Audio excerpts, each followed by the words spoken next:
This is St. Louis Cardinals baseball. Road trip comes to a close this afternoon. It's the rubber game from Coors Field.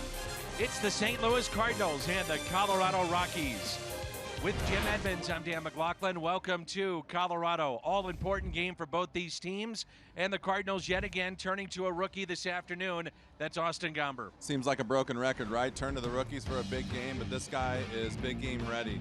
Got a great fastball, good curveball, sweeping slider, and a nice changeup. You can see the record for the team in his starts this year, 5-0 with a 2.73 ERA. But I think most important about all the whole deal is the team record, the 5-0. So Austin Gomber going today. Meanwhile, a look at the wild card standings. The Cardinals atop that list. It's a bunch group. Arizona, Colorado, Milwaukee, Philly, the Dodgers. Bottom line, take care of business, try to win this game today. It's the Cardinals, it's the Rockies, beautiful Denver, Colorado. And we've got baseball coming up on Fox Sports Midwest.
MLB moments happen, Budweiser will be there.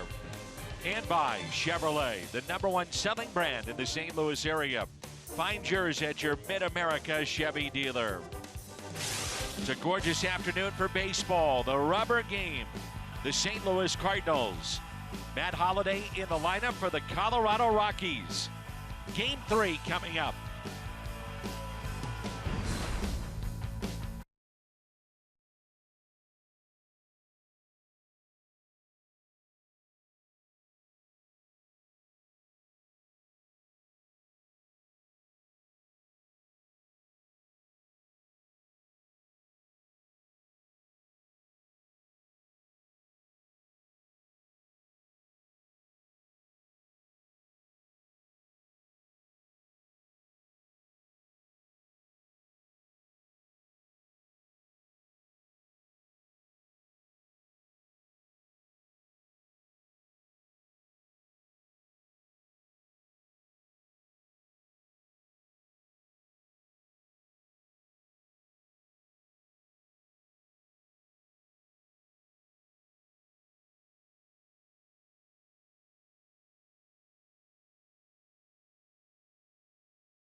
I'm Dan McLaughlin. Very warm. Normally it's about 87, 88 degrees the average. Well, today it's 92. And the Cardinals and Rockies matching up. A look at their record and the standings. Playing identical the last 10 games.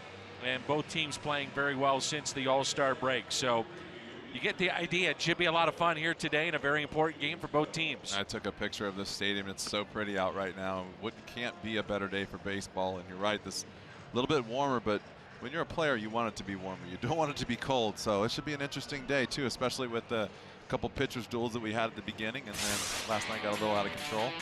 Matt Carpenter at the top of the Cardinal lineup. Then Yadier Molina and Jose Martinez. He's had a good trip. Tyler O'Neill is homered in this series. Paul DeYoung back in the starting lineup. Jed Jerko, Harrison Bader, Jairo Munoz at second base, and Austin Gomber, the pitcher. Tyler Anderson, 6-6. ERA about 4.5. And a lefty, so a lot of righties in both lineups here today. On the Cardinal bench, Adams, Wong, Garcia, and Francisco Pena. Cardinals announced today they have placed Mike Myers on the 10-day DL. There's a look at the Hyundai pitch arsenal. He's got a right shoulder inflammation, and so Dominic Leone has been activated from the 60-day DL, and left-handed pitcher Ryan Sheriff has been granted his outright release. A lot of Cardinal fans here in Denver.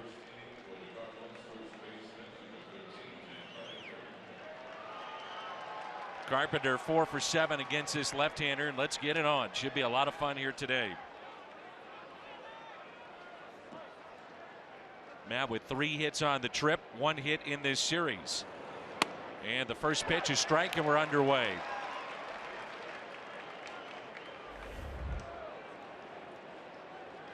Got a shot of Matt Carpenter talking with Matt Holliday in the middle of the outfield, stretching, and you could see Holliday talking about Carpenter's stance and maybe his hands. Those two know each other so well and good friends. Once a game starts, that ends, huh? Not really, but yeah, it does. I mean, obviously, you're trying to win for your side, but sometimes blood is thicker than water, as they say, and friendships never end. And it doesn't really matter if you're. Watch this. That's going to roll fair, potentially, and now it's touched by Arenado. But you're always pulling for each other, and sometimes, you know, when you get to first base and the first baseman's your friend, and you be like, hey, you look a little jumpy today, or you look a little flat, or you look a little this. So that's always going on. You just try to make sure that the people that are paying attention aren't bothering you about this. Little right turn on that ground ball hit by Carpenter off the end of the bat. Tell you what, Nolan Arenado is now loose. He came from like deep short. If you look where he's standing right now against Matt Carpenter, he had to run all the way over there and make sure that that ball did not come back fair. 1 ball and 2 strikes on Carpenter. First inning pitching, Colorado has given up 110 runs, most in baseball. Meanwhile, the Cardinals on the flip side, you get a look at the splits there for Carpenter. St. Louis pitching only 47 runs. Try to get to him early. That pitch taken high.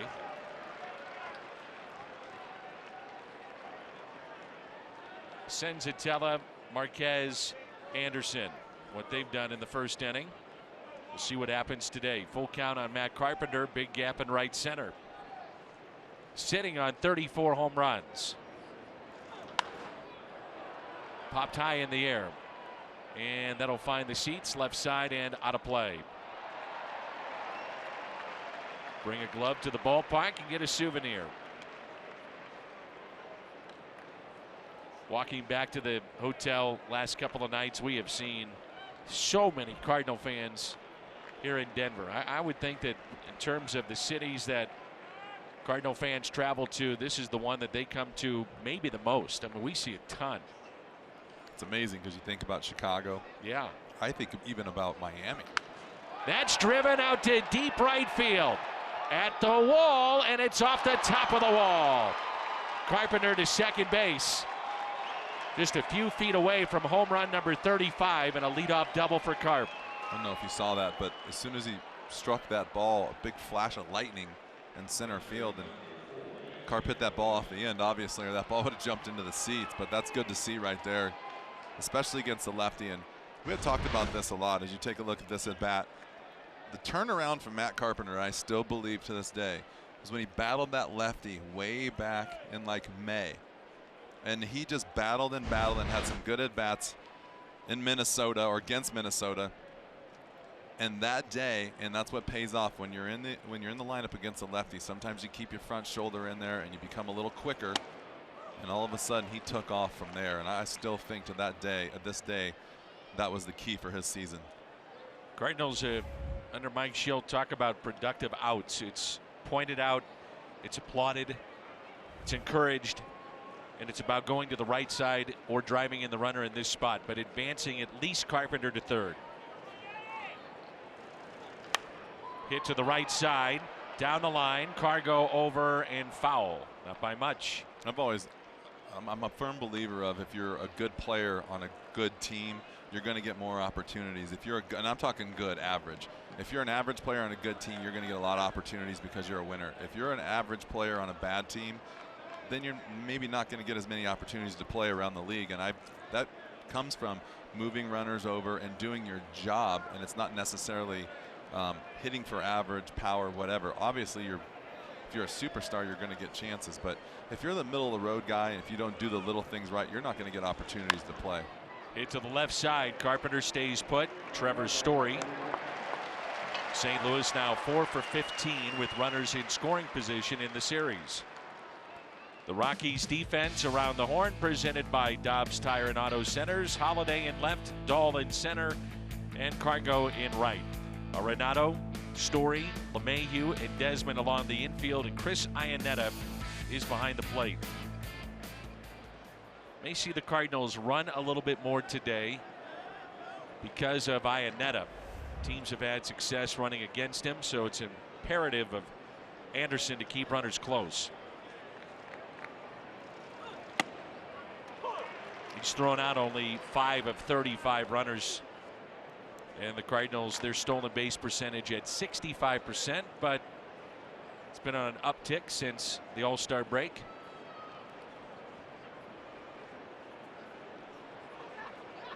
Some good lightning going on out in center field. Also see the rain falling a little bit beyond the bleachers in center. Just as long as it stays away from our little bubble right here, we'll be fine. You got it.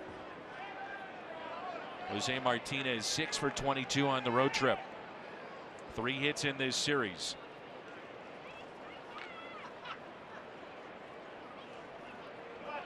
And the 0-2. First strikeout for Mr. Duck.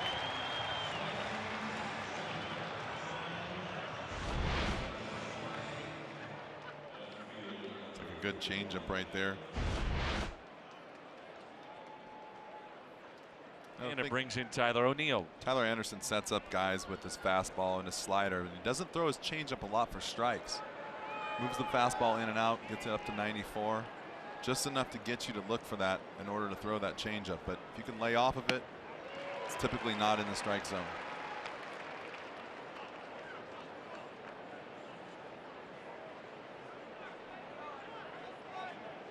Anderson lost to the Padres Tuesday. 4 runs and 6 in the third, a 4-3 loss. Matter of fact, the Rockies have lost each of Anderson's last 6 starts.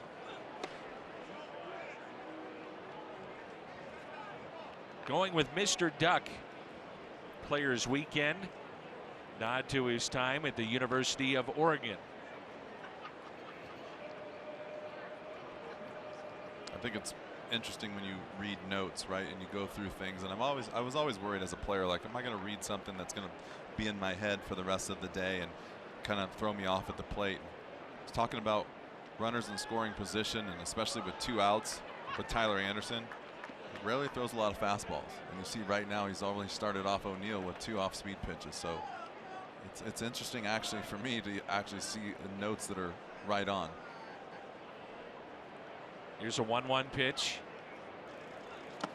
But it's also the eye test, right? I mean, you've got to be paying attention in that dugout. Yeah, for sure. And I think we talked about that yesterday as far as like the starting pitcher yesterday threw a lot of fastballs in the first 2 innings, and then he went to his breaking pitches.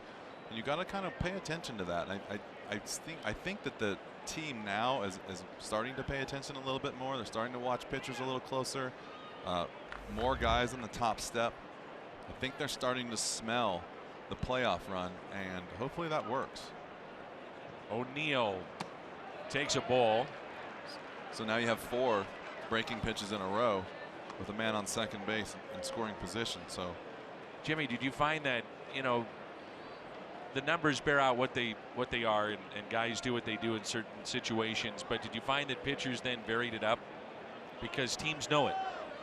Yeah, and that's why I say I rarely read notes on pitchers, because I feel like every given day the way they feel they're going to pitch.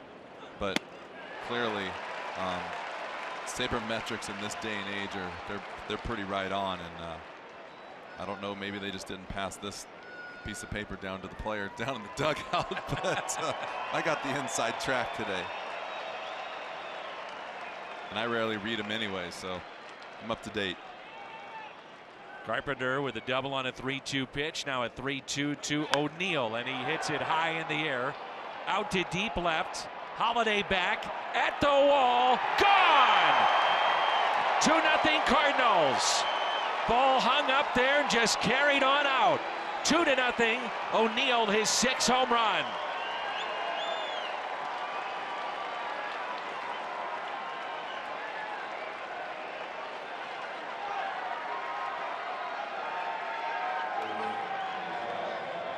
Young man gives you some damage, doesn't he? He does, and you know what? Talk about throwing too many off-speed pitches in a row. He just did it, and I'm a firm believer you cannot throw 5 or 6 in a row, and he got one to hit. You're going to make a mistake eventually, and that was a mistake, and Tyler made him pay. And what a big home run for that man right there. You'd love to see it. Love to see these young guys come through. O'Neill now 3 for 9 in the series. And 2 of the 3 hits have been homers, and that's good to see. A base hit by DeYoung. Sat last night, back in there today. Too many changeups and breaking balls bought DeYoung a fastball. He's a fastball hitter, so good spot for him to be in too. In steps Jed Jerko in the first inning. Woes continue here for the Rockies. Jerko, good numbers against this lefty, 3 for 5. BP, brighter picture, and the numbers for Jed Jerko against Tyler Anderson. 3 for 5, couple of extra base hits, and an RBI.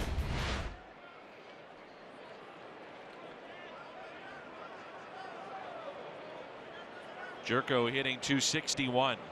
Ooh, and he was right on that pitch. You don't usually see him swing that hard either. Started the day saying it's a beautiful afternoon, and now there's lightning and thunder in the area, and it happened quick. Within 10 minutes.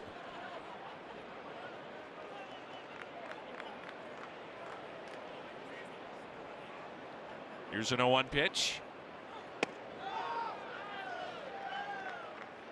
Anderson's got that funky delivery towards the plate with his front leg. He's got a little hitch. But all that's fine and dandy. It's all about when the hand comes out of the glove and gets up to the throwing position. If you're not in the hitch there, it doesn't really throw the hitters off.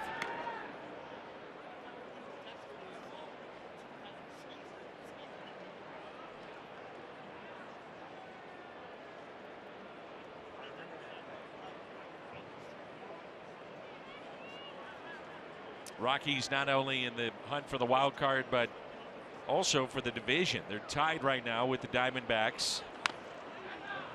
First time that the Rockies have had a share of first since entering play back on June 7th. They've won 11 of their last 14. They're hot. The Cardinals have been hot. It's been a fun weekend. Rockies have never won the division outright.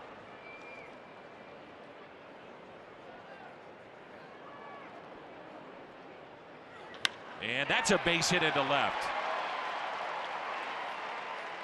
3 of the 4 hits for the Cardinals coming with 2 strikes. Talking about that hitch. Little funky delivery right here.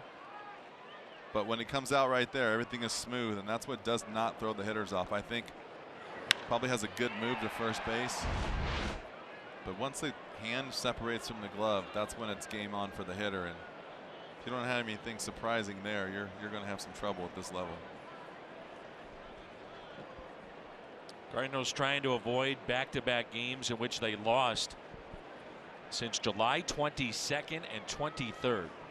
They have not lost back-to-back games in over a month. You think about the importance of getting back into postseason play for Mike Schilt and the Cardinals. Rockies trying to do it back-to-back years. They have never done that. And they've already jumped out to an early 2-0 lead. So 2 outs and 2 on. Bader, fair, inside the third baseline. 1 run is in. Jerko to third, and he's held up. A double by Harrison Bader to make it 3-0. The Cardinals rolling right now here in this first inning. First base open, Munoz coming up. We'll see if they intentionally walk him to get to Austin Gomber. Take a look at this fastball. A little bit of a cutter maybe, but 88 didn't get it in where the catcher wanted it. Just a little too much of the plate.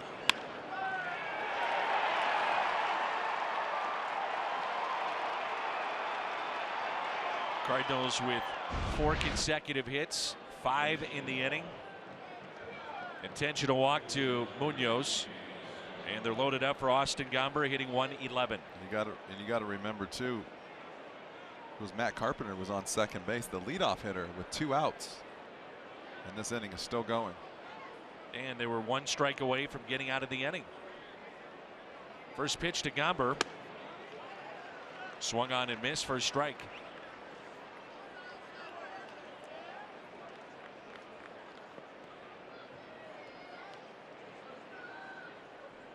Miles Michaelis, a home run in game 1. The Cardinals with 4 home runs by their pitchers.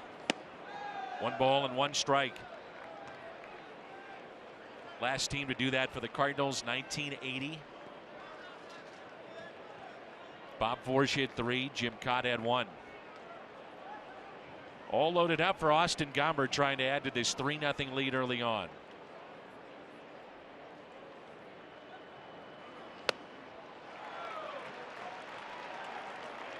'30th pitch coming up in this inning. Jerko the base hit to left. Bader had the double inside the third base line. The intentional pass to Munoz. And the 1-2 pitch.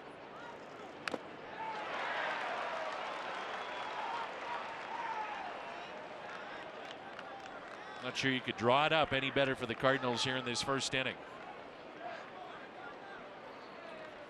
Well, we are at Coors Field, so we're going to have to keep scoring some runs during the course of the day, or it's going to be a long day again.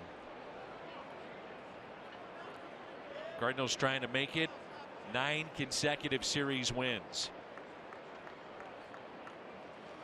Gomber, a high chopper, hustling down the first base line, beats it out, and 2 runs will score. What a play by Bader, hustling around third, heads up.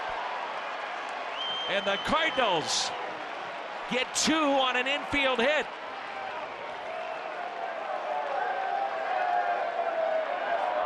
Tell you what, this is exactly what we've been talking about with this young man in speed. It's going to take him a while to become a great hitter, but this is what he gives you when you put him in the lineup every single day. You cannot teach this. Take a chance. Wow. Am I not mistaken, but did not somebody just mention to us that was it Albert Pujols scored on a ground ball to second base? We're just talking from about second base 2 days ago. Somebody mentioned that. That's right. Just happened again. It's a heads-up play, and it's a smart play. It's a good baseball play. I'll give a lot of credit to Jose Oquendo right there, just making him run. Credit to Bader for running hard, but Oquendo for seeing what he's doing and keep moving him. I love that play. See the high chopper. He just keeps going, taking that chance. Already activity in the pen for Colorado. A 5-0 first inning lead. 1 ball, 1 strike on Matt Carpenter, who doubled off the wall in right field. It's Chad Bettis in the bullpen.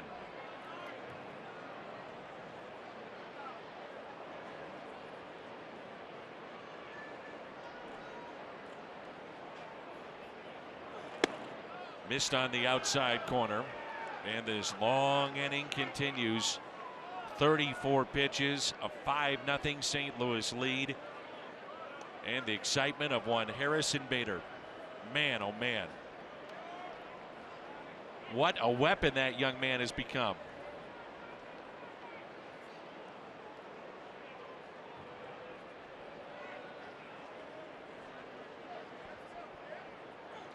Fouled back, and it's 2-2. Another good swing by Carp. I was talking with Jed Jerko at the team hotel today, and Bader walked by. And he said, Dan, that is the best outfielder defensively I have ever seen or played with. That's saying a lot. And he almost caught Jed Jerko here. Better pay attention. Here comes Bader.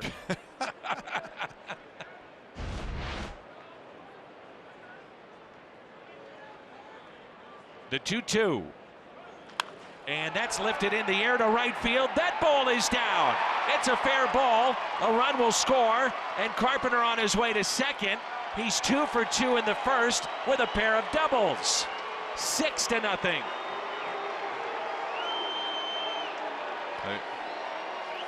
Tell you what, I'm going right back to that lefty-lefty matchup. It's something about making you concentrate against a left-hander. It's exactly what Carp needed. Didn't hit this ball real hard, but he fought it off, but he stayed with it and stayed closed with his shoulders and had a good swing. Hit it off the end of the bat. Another RBI. And Jimmy, going back to your point, Carpenter was at second base, and there was 2 strikes on the batter and no damage done, and these fans not pleased at all as Tyler Anderson booed off the mound. Wow, you don't hear that very often here. 6-0 here in the first.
Four for 6 with a walk. They've knocked out the starter. Chad Bettis is in. Working out of their bullpen are Chevy Cole to the pen. Second appearance in this series. And it brings in Yadier Molina, who grounded out to short first time up. Runners at second and third. They're trying to add more on. 7 hits here in the top of the first and 6 runs.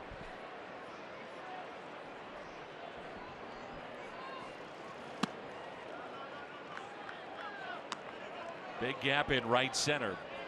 Now you'd say in some places game over, or you feel really good about it. Here, nope. Just another big inning. All we're looking at is just a little bit longer of a game. Right.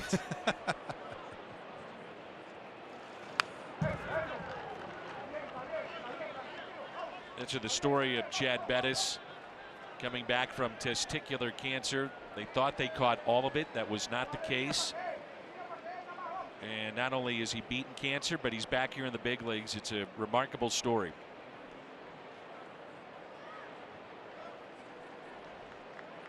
Lights are not on yet, but they're close.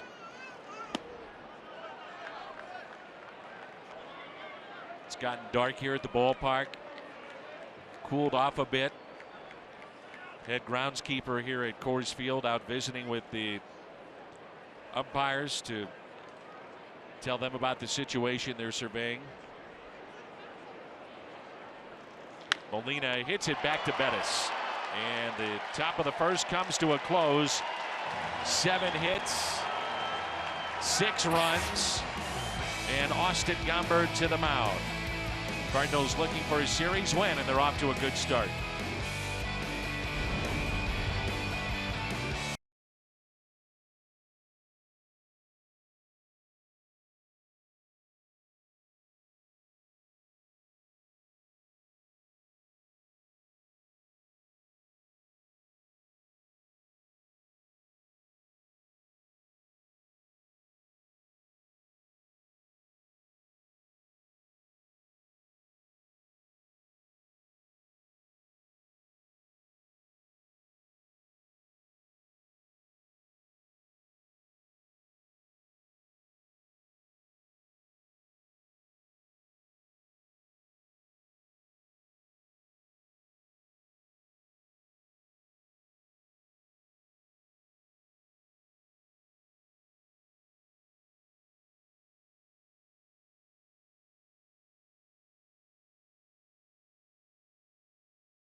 lead as Austin Gomber heads to the mound.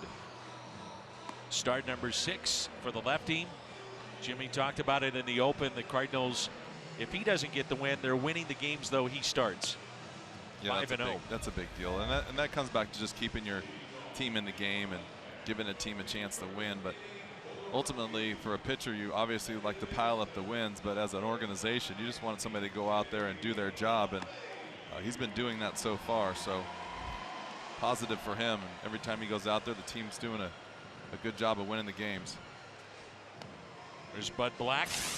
His lineup, dangerous. LeMahieu, Gonzalez, Arenado, Story, Holiday, Desmond, Dahl, Ionetta, and Anderson.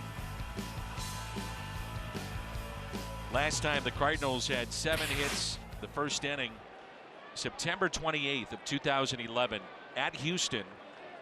Memorable night. They clinched the wild card, the National League, en route to an 8-0 win that night. DJ LeMahieu at the top of the lineup, and Austin Gomber delivers with his first pitch of the day. It's a strike. What you really need right now is in this ballpark, you need a 1-2-3 inning, or at least a shutdown inning where you don't give up any runs, establish yourself on the mound, try to stay out of trouble, just kind of get the club back into the dugout.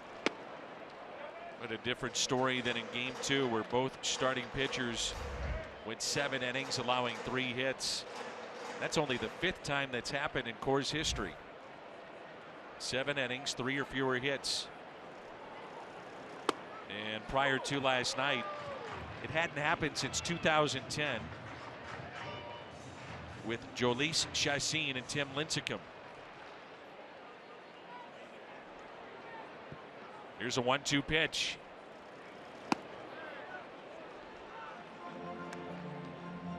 And watching the mannerisms here of Gomber, the first batter, if it's an indication, he feels the same way you do. It's a shutdown inning.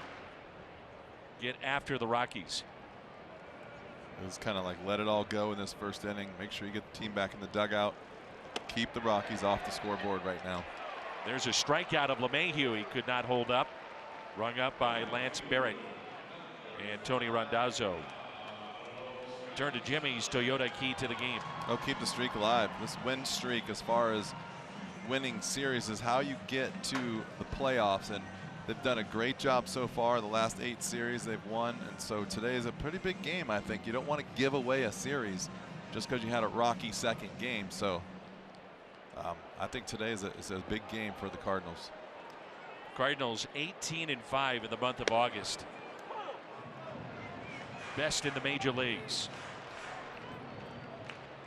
And if they can get that 9th consecutive series win, first time since 2009, they had 10 in a row. Carlos Gonzalez at the plate, 1 ball and 1 strike.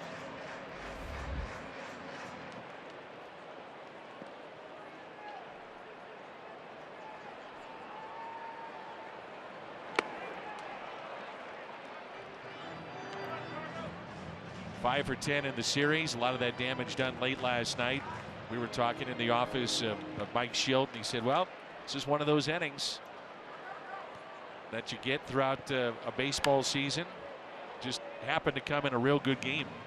Happened to come in a good time, fortunately for the Cardinals, and they're playing well. That would have happened a little bit before the All-Star break, which had happened a couple times.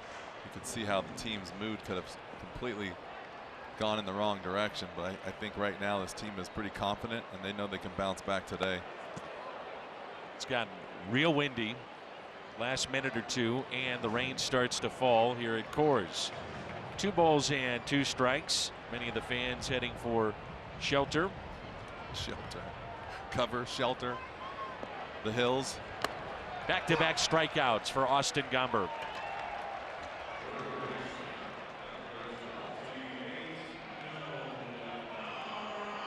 Cardinals defensively around the horn, presented by Dobbs Tire and Auto Centers. O'Neill, Bader, and Martinez. On the infield, Jerko, DeYoung, Munoz, and Carpenter. And Yadier Molina is behind the plate. Nolan Arenado at the plate now. Back-to-back Ks. Arenado batting .311 for the Rockies. And he lines it foul. 3 home runs shy of the lead in the National League behind Matt Carpenter. Well, this outfield, Jimmy, as we've talked about, tough enough to play, but when you have the wind blowing like this, really tough. Yeah, I mean, the wind starts to push the ball, and obviously that's lined to third and caught by Jerko. Obviously, the air is light anyway, so when the wind's blowing, it makes it even tougher. We had inning number 2, 6-0.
Games live on your mobile device. Download the Fox Sports Go app. Log in and stream the Cardinals.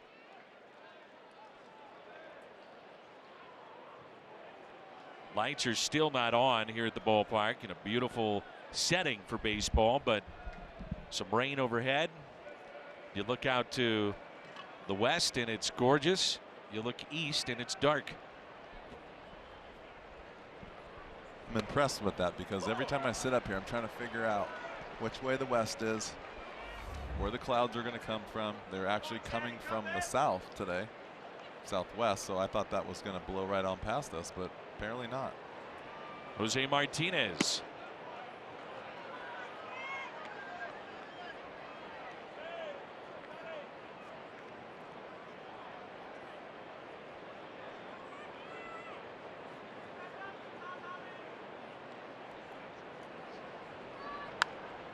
And Martinez pops it foul.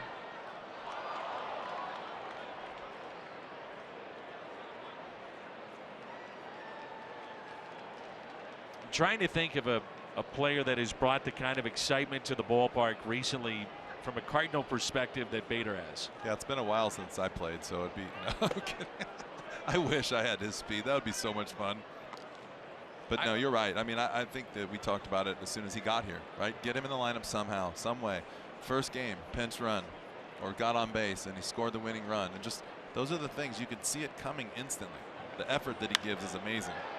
On a hop to second, LeMahieu. One away. There you go. How about that guy? Well, that's who I was going to go back to. And those 1980 clubs, in terms of the speed of Willie McGee and Vince Coleman, I would say collectively you never wanted to take a seat with the MV3s coming up. Yourself, Scott Rowland, Albert Pujols, but McGee, Vince Coleman, in terms of speed, that's what comes to mind. Yeah, you can't beat that. I mean, like you said, you come to watch those guys. Willie McGee, MVP, could hit from both sides of the plate, but then if you wanted to go get a drink, if he was on base, you might miss something because he might steal second and third. So speed is another level of this game that is so important and kind of lacking in a lot of places. Yeah, I mean, it's something you don't see all that much anymore. and he does it a unique way there to get the grip. Well, he sprays it on his hand. It's so dry up here. Sometimes your batting gloves don't feel good, and they're not sticking because you don't sweat, so you don't get like the feel inside the glove. And if the glove is sliding around on your hand, it's almost like sliding around the bat. So yeah, sometimes you spray that on your hands just to get a little tack, so when you put your gloves on, you're not getting slip. There was about a 3-day period where Magneuris Sierra, especially in that series last year on the road in Miami, with his speed, I mean, it was eye-popping. It was a difference maker. But this guy's playing every day, and it's not only on the bases, but what he's done defensively that stands out. So Bettis just sent to the bullpen. Last couple of the starts were not great. 4 2/3. He did have one in which he got into the 7th. But they're looking for length out of their bullpen. They'll get it out of Bettis, they hope, today. DeYoung a base hit to center field and came around to score back in the first.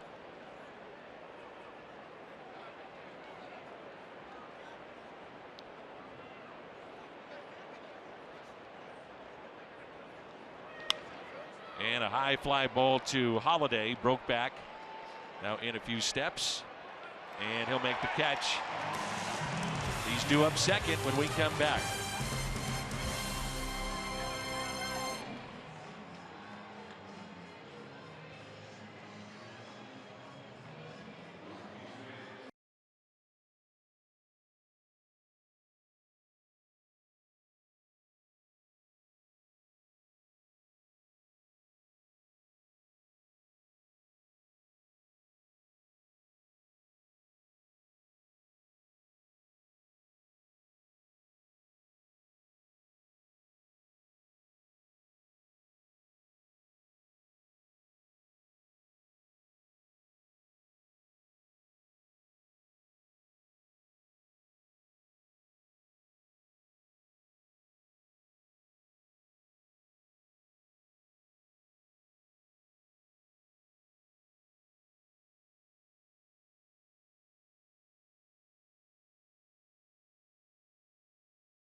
There was mixed emotions for Kolten Wong this morning after leaving last night's game in the second inning with a left hamstring strain. Kolten told me this morning that he's happy it's not as bad as he thought it might be, but of course it's a bummer. He's been playing so well and he's excited about where this team is going right now, so to get hurt, he said, it kind of sucks.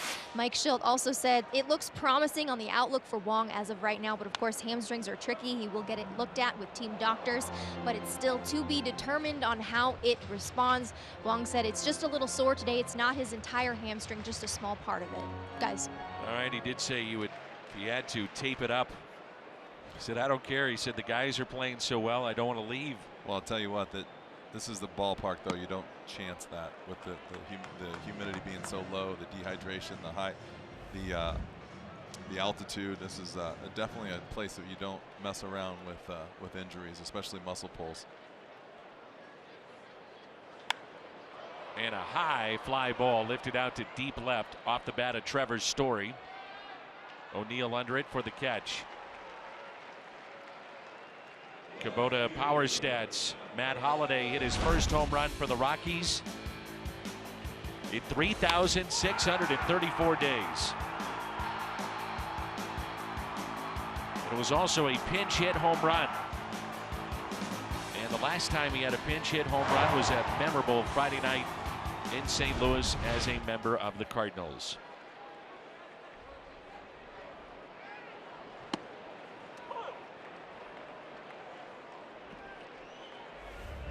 Philly 6-2 over Toronto. That's in the 8th inning. Milwaukee has jumped out to a 6-0 lead over Pittsburgh in the 5th.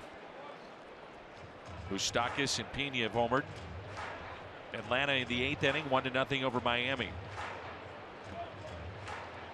And the Cubs in the 5th inning 5-0 over Cincinnati. Base hit into right for Holiday.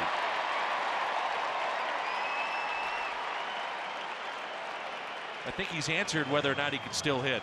Well, it's like spring training, right? When you're not trying to do too much, this game looks easy. Just going up there and doing what you've been doing your whole life. And he does a good job of fighting that fastball off. It's inside. And that's what he does so well. He keeps his hands inside the ball. He doesn't try to do much. And then the thing you watch, if you've ever watched highlights of Matt Holliday, that pitch you saw last night is the pitch you usually see him hit out. The breaking ball that doesn't get down. And he waits so well on off-speed pitches. Ian Desmond, a base hit into the gap in left center. Bader cuts it off, bobbled it, dropped it. Not O'Neill. A run will score, and Desmond winds up at third base.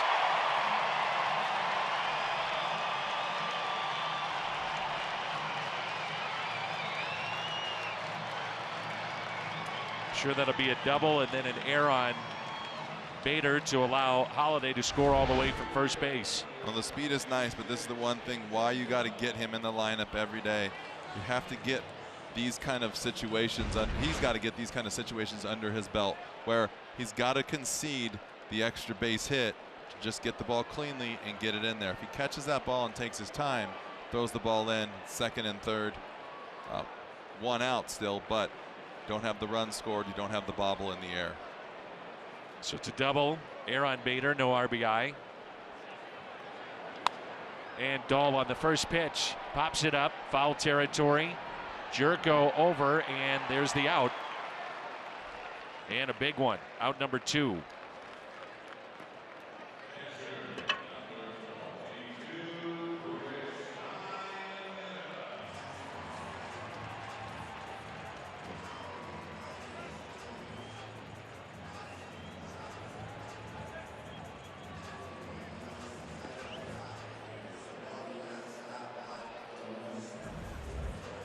Eighth place hitter Chris Iannetta batting .221.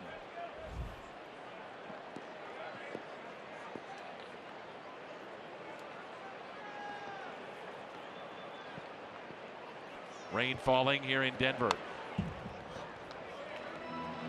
You always find it interesting in these spots. Now you got a big lead. You're 6-1. You're in the 2nd inning, but no lead safe here. You got the pitcher on deck, first base open.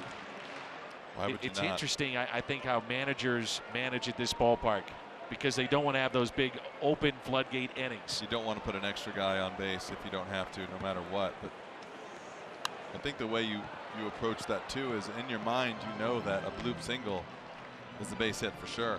You can't really bring the outfield in too much because anybody squares up the ball, it's going to carry. So it's like kind of that double-edged sword. If you let the pitcher go up there, you don't know how he's going to approach the at-bat. If he squares it up, it could be a double, and if he jams it, it could be a single. Then you got the top of the lineup coming on, and there goes the merry-go-round. But Rockies. You're right. Keeping people off the base, if you can, is the best way to approach it. Colorado 1 for 12 with runners in scoring position in game 1. They went 7 for 14 last night. 1 ball and 2 strikes.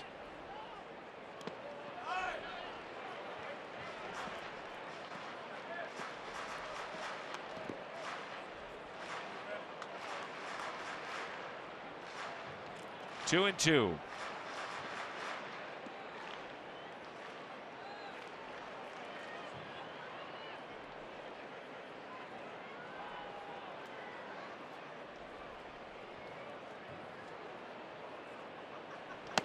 Full count.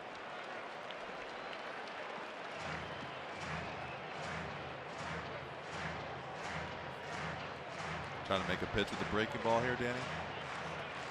Just don't throw him a fastball to hit. You do have the open base, and you do have a chance to make your pitch with nothing to lose. Exactly.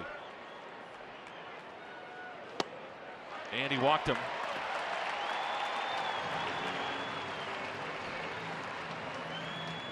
And that almost looked like he was taken the whole way.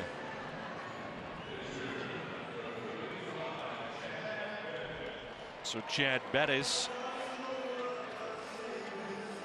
came in relief for Tyler Anderson in the first inning with 2 outs. Cardinals chased him. Now runners at the corners for the Rockies pitcher. And ball 1.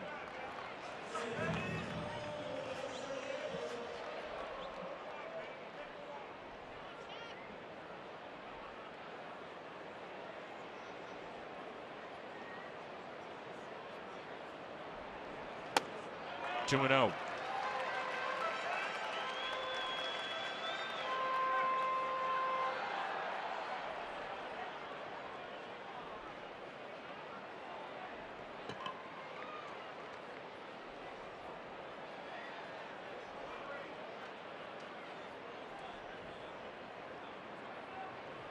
There's a strike, 2 balls and 1 strike. Cardinals have an off day tomorrow. Open up a homestand against the Pirates on Tuesday night.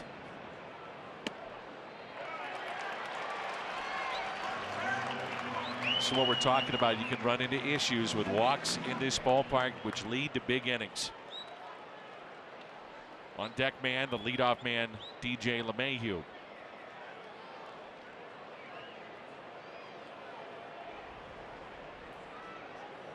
The 3-1 pitch.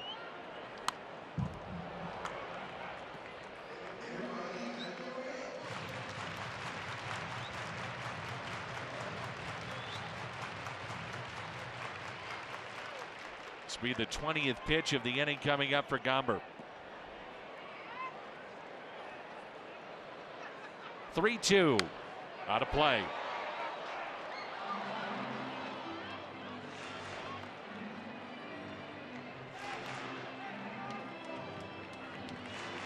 Talking with John Mozeliak today, and he said you could feel it in St. Louis. The buzz, the anticipation of the team coming back home, the excitement of the region. Club playing very good baseball. And there's a strikeout of Chad Bettis. 3rd strikeout for Gomber. 6-1.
Telecast presented by the authority of the Cardinals. It may not be reproduced or retransmitted in any form, and the accounts and descriptions of this game may not be disseminated without the express written consent of the St. Louis Cardinals.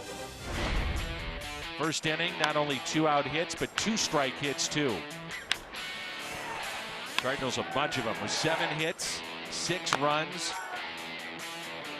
and the lefty Tyler Anderson chased in the game. So good start for Mike Schilt and his crew. Third inning, it's Jerko, Bader, and Munoz.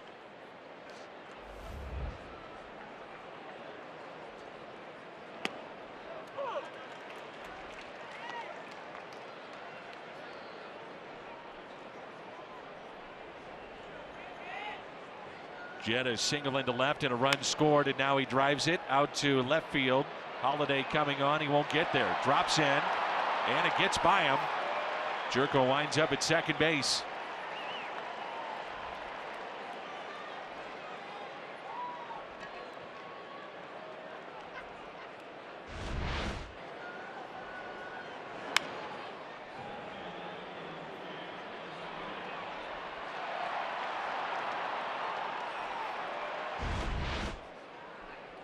So it's a single and an error on Matt Holliday. First error of the year. It's not bad. Limited time. You're right. You know, I mean, it's going to happen.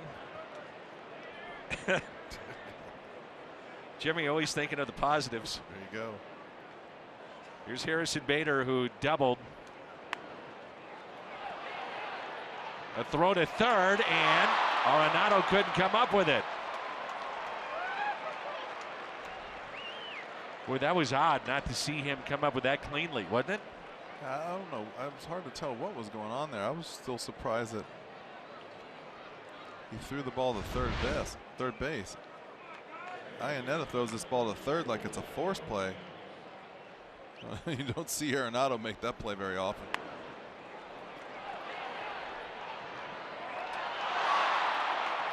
So now it's Munoz. And runners at first and third. Bader with great speed. We talked about the issues Iannetta has in throwing to second base and to third, and with base runners.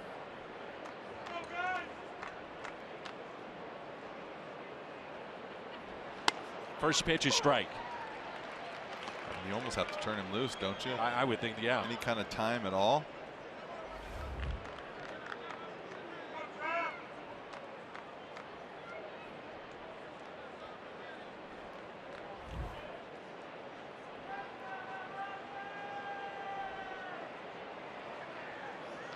And Munoz hits it out of play. Yeah, he's almost a 1-3 to the plate, and that's time you want to see for a guy with speed like that at first base to run. If you had that kind of combination, Jimmy, and you're Munoz, that first pitch, are you taking to give him that shot? I mean, you hate to take a fastball because you don't know if he's going to run or not. So now you're down 0-2, and you've probably been, I'm waiting for him to run, but I think that's just communication. And it's part of this team being so young. It's got to really figure out what they're going to do. Double play ball, run will score, and safe. It's not a double play. Munoz beats it out. Jerko scores for the second time, and the Cardinals have reclaimed their 6-run lead. This is a good hustle. Nice play by Munoz, just hurrying up and getting down there. Don't just give up double plays just to give them up. Run hard. Now instead of a double play and a run scored, he gets an RBI. Nice job.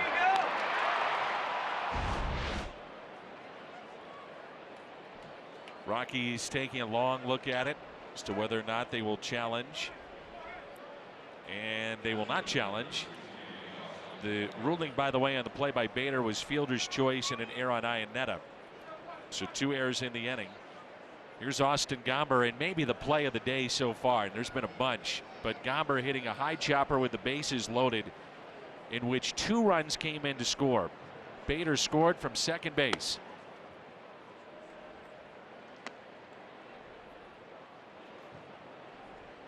Do you remember the play that we were talking about with Pujols scoring from second?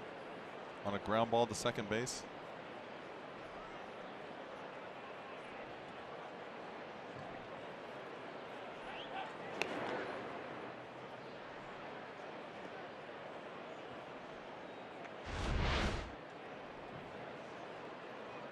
Really no hesitation going around third base, and then Tots sliding in.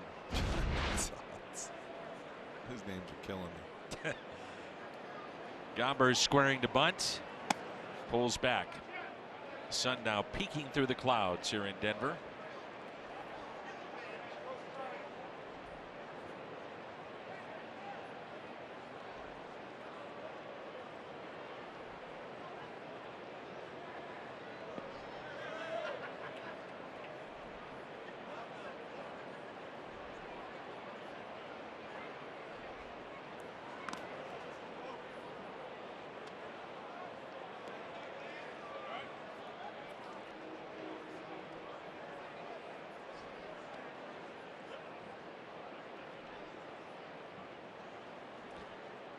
That one caught the home plate umpire, Lance Barrett.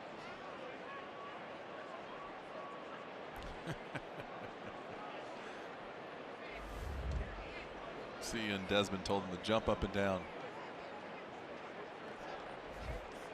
Good things to move around in there. Shake it off. Strike call, maybe a little higher pitch.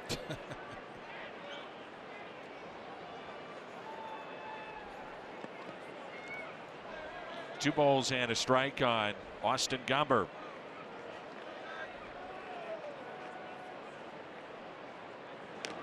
The check on Jairo Munoz, back in safely.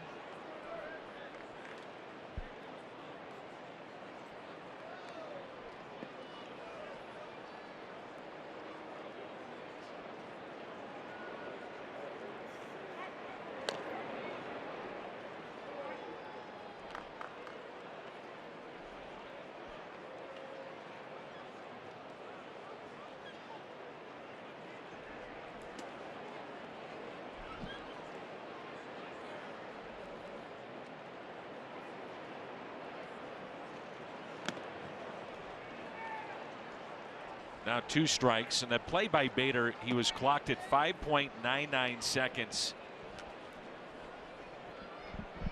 to get to the plate. Statcast era, fastest by a Cardinal. Just make that up. There's a thing called the internets. Is that what it is? What's that? There's Gomber getting the bunt down. The sacrifice is good. And an RBI opportunity now for Carpenter. MLB.TV now available at a lower price, $49.99. Watch every out of market regular season game, plus get a free subscription to MLB at Bat Premium. Blackout and other restrictions apply. Visit MLB.TV. Take advantage of this special offer. Just thinking if you made that up, you sold it really well. It's Thank you. you. Give you a compliment. Well, I appreciate that, Jim. Or you either have StatCast on your phone, because I saw you holding it up, and then it just kind of puts everything into plan, into motion. Then you read out your video. I wish it was that easy. Someday. We've come a long way in the last few years, so you never know what's going to come up in the future. I think about working with you now and what was available when you were playing. And it's night and day. I mean, just to see the usage of video from the beginning of my career to the end of my career is amazing. Carpenter is 2 for 2. Used just to go into the clubhouse and the video would be just playing in a loop. The guy's last 2 starts are just playing and all day, every day. So if you really wanted to watch something specific, you had to just sit there and watch. Nowadays, you can just go in there and click on a couple of buttons, pick out any pitch you want. Fastball, curveball, slider, strike, ball, up, down, left, right-hander, left-hander. See a few videos and see you later. Made it a lot easier to hit as far as mentally at the end of my career. We've seen guys, when a pitching change is happening here recently, they get the iPad out in the dugout and call it up. It helps. Just a little bit helps. Just a little movement. You just want to know, does the fastball move? Does it cut? Is the breaking ball going to come at me as a left-handed hitter, or is it going to go down? And does he have a cutter or not? Just little things. It doesn't have to be everything. I think you mainly want to see the movement on the fastball. 2-2 the count on Carpenter.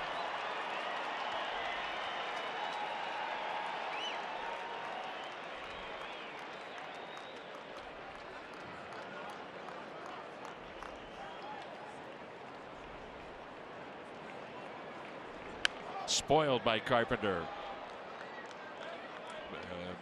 Pittsburgh now with a couple of home runs. Polanco and Frazier go back to back, and they've got a ball game now. 6-4 Milwaukee over the Pirates.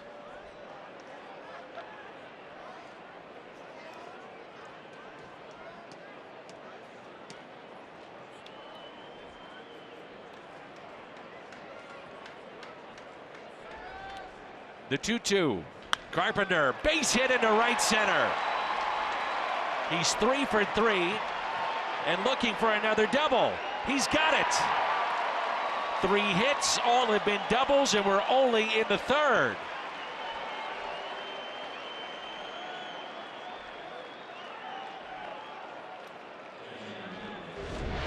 It shows you how big this outfield is. This is a ball that's just a little bit to the right of the second baseman.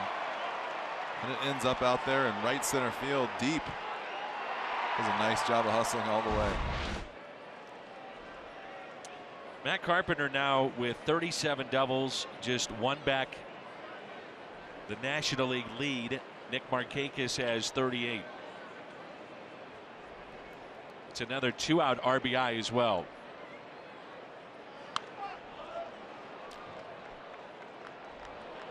What's amazing is if you go to the right and left field lines where the dirt meets the grass, the outfield at Coors, and it's the biggest in baseball, is 2.66 acres. That is a lot of room to cover. That's 2.66, and you see it right there. From the dirt to the grass. Wow. There's Yadier Molina for 2. Built a house out there, you'd have a nice backyard. Beautiful backyard. 2.6 acres. Put a lake in there too. Could. It's incredible. Last Cardinal with 3 doubles in a game was Paul DeYoung. Did that last season against the Mets. They couldn't get him out.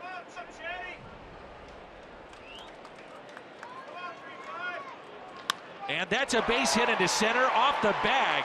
It slows it up, so Carpenter will score easily, and Molina has his first hit.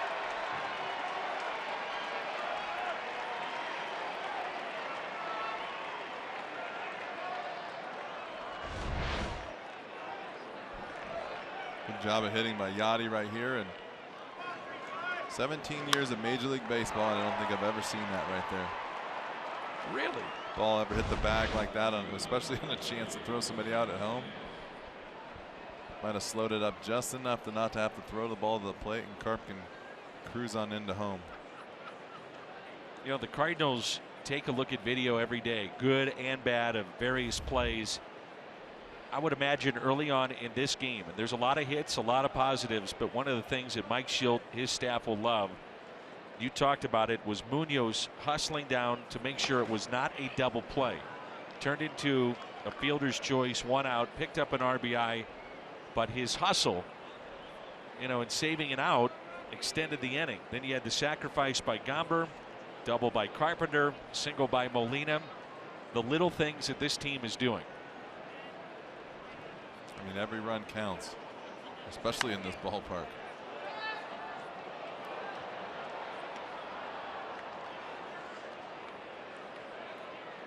One ball and 1 strike on Jose Martinez. 9-1 Cardinals here in the top of the third. There's your lake in the backyard, Danny. Got my waterfall. I love that. That's gorgeous. A little bit of water down at the bottom of that you can make into a lake. Throw some fish in there. You'd be over 3 acres, though, I think, with that extra waterfall out there. No doubt.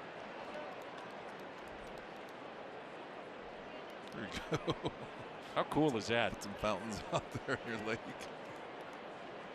This is a gorgeous ballpark, isn't it? It is so pretty. Too bad it's so dang big. I look at it from a defensive standpoint. You had some long nights out there. Oof. Prior to the humidor, you could bank on 10, 15 runs combined a game at least. I'll tell you what, though, I would take that minus the humidor to hit any day. I bet.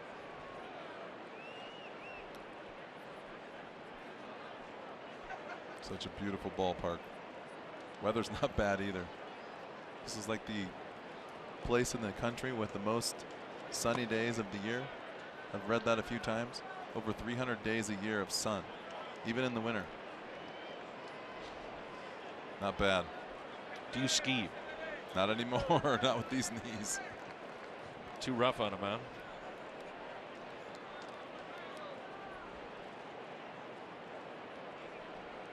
Runner at first is Yadier Molina. He's off with the pitch, and that's pulled fair down into the corner. Holiday will have to dig it out. Here comes Molina, and Yadi will score. It's a double by Martinez. The Cardinals rolling. It's now 10-1 St. Louis.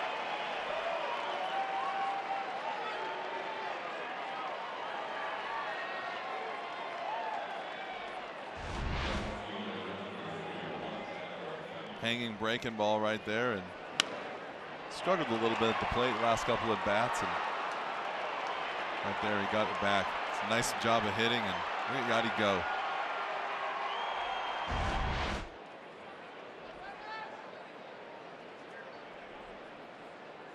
Rockies had that 8-run bottom of the 8th last night. Now the Cardinals with a 6-run first, a 4-run third, a 10-1 lead.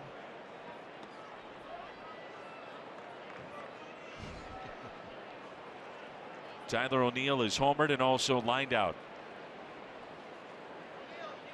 Checking Yadi's pulse, make sure he's still okay.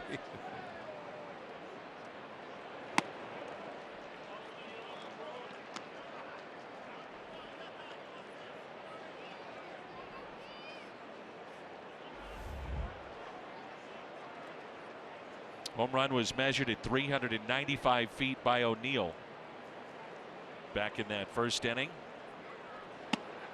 The Cardinals coming up with 2 out base hits, 2 out RBIs.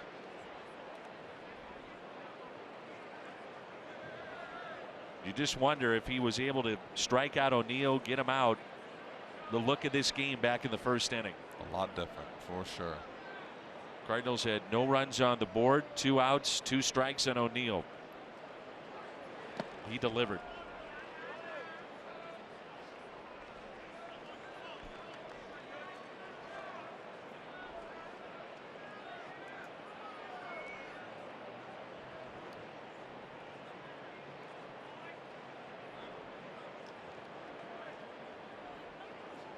O'Neill ahead in the count, 3 balls and a strike.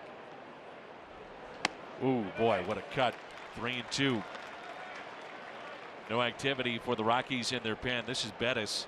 Sometimes, especially here, a pitcher see their ERA skyrocket because they got to take one for the team. That happens, especially in this park. You're right. This is that park. You want to 3 games here. I think as a pitcher, you're just trying to get through these 3 games. A strikeout of O'Neill. Cardinals with 4 runs here in the top of the 3rd, and Matt Carpenter with 3 doubles already. Began in the first off the wall in right, again in right, and this one into right center. 10-1 Cardinals.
To the bottom half of the third, Archaea drive to success.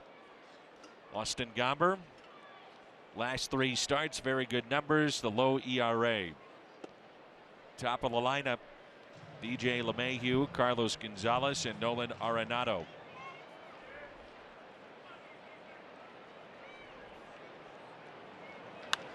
And a fly ball lifted out to deep right, backing up Martinez over his head and off the wall. Played perfectly. And if he fields it a little bit cleaner on that hop, he might have had a chance at him, but it's a leadoff double.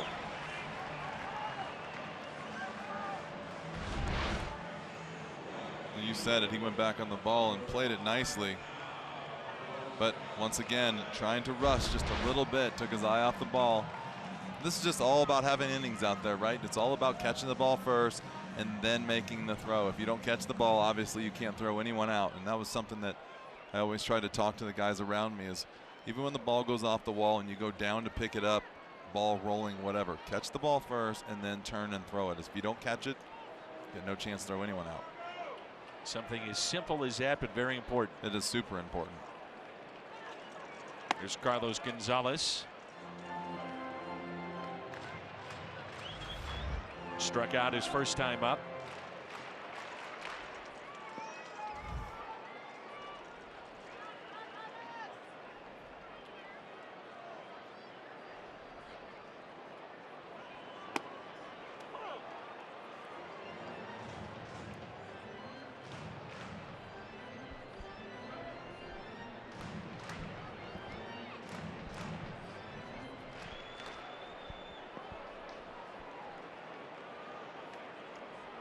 Big gap in right center.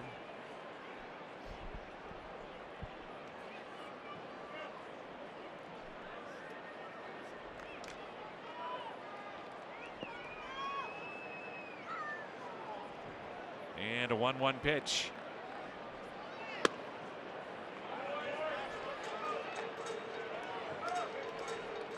Matchups beginning on Tuesday night in St. Louis.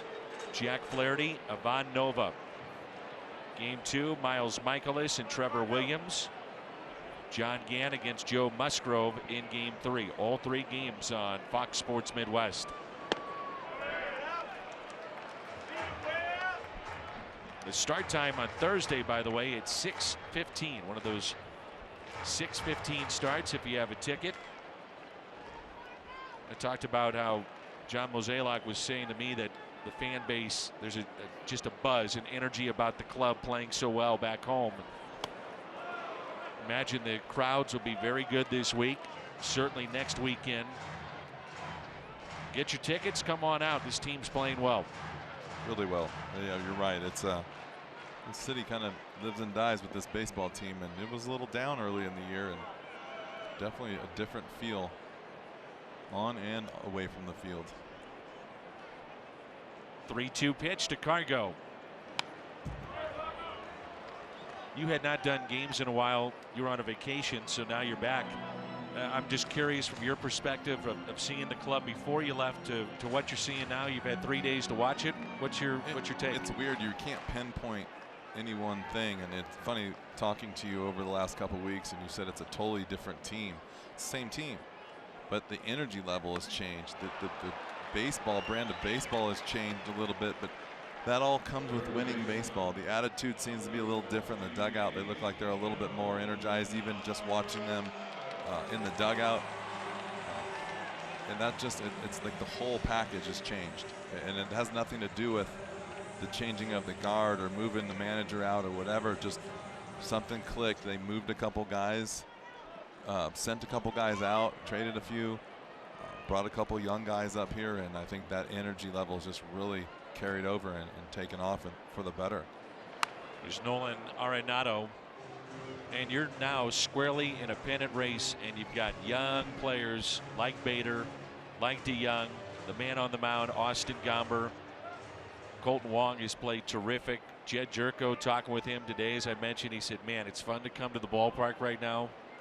A lot of teams, he said, I've been on them where they're just grinding to get through the season, and right now we can't wait to get to the park. There's a base hit into left.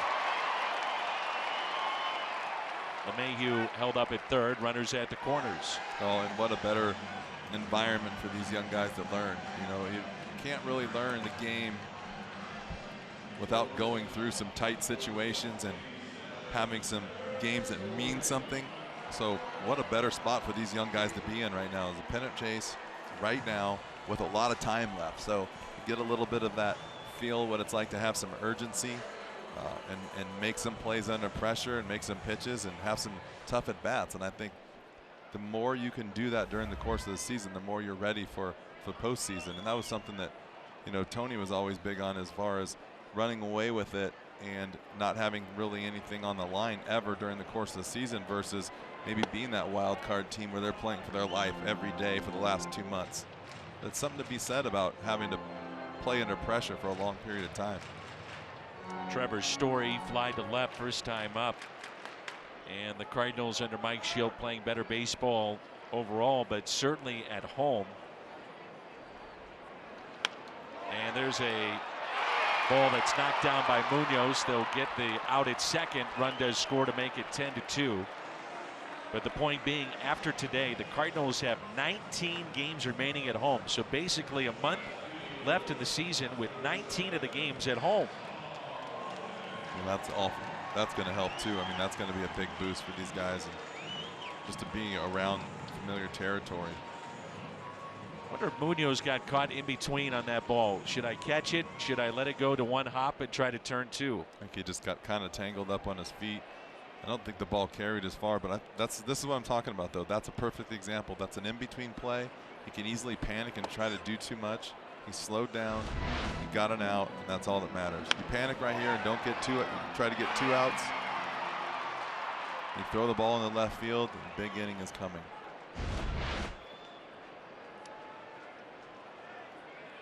Here's Holiday. Almost a play where Munoz maybe 50-50. But that runner not going hard to second base because they're in between. You throw to first, get the out, and then you set up the rundown. Could have been, but that's a really tough play to do on the fly. Especially when 40,000 people are glaring at you. Saw Matt Holliday get to first base after a single to right, talking with Carpenter and smiling. I've seen him smile more this weekend than maybe his entire time in St. Louis, and it's to the point that he told me, I'm going to enjoy this. I'm taking it all in. Back to where it all started. He did have interest in coming back to St. Louis. Cardinals showed a little interest. It just didn't work out. He said no hard feelings whatsoever. Rockies called, got in shape quickly, baseball shape. You know he's in great shape overall. And a 2-2 pitch. The full count, and Story off with this pitch on 3-2 and 2 down.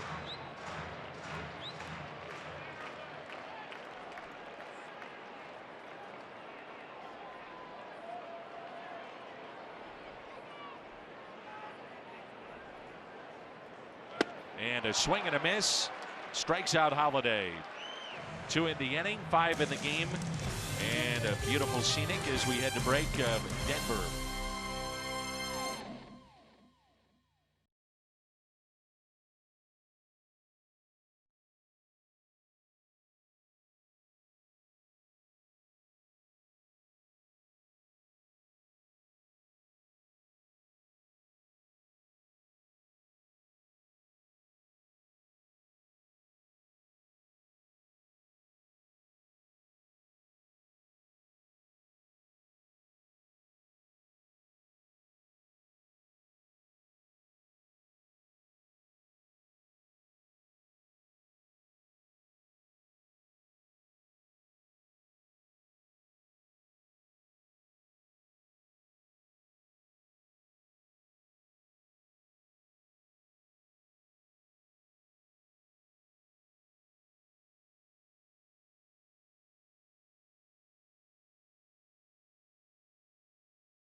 Healthcare difference makers. The innings pitched, nearly 28% delivered by rookies. The runs scored, nearly 16%.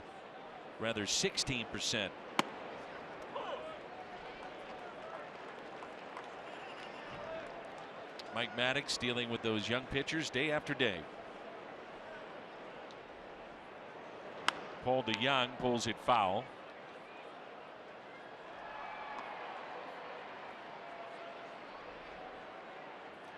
Rockies in 2007 won 14 of their last 15 regular season games. Had a one-game playoff over San Diego. Mentioned the other night that Matt Holliday scored the winning run, or did he? Ruled safe. Bud Black was the manager at that time with the opposition, and now his manager here in Colorado. I'm sure those two have had fun talking about that.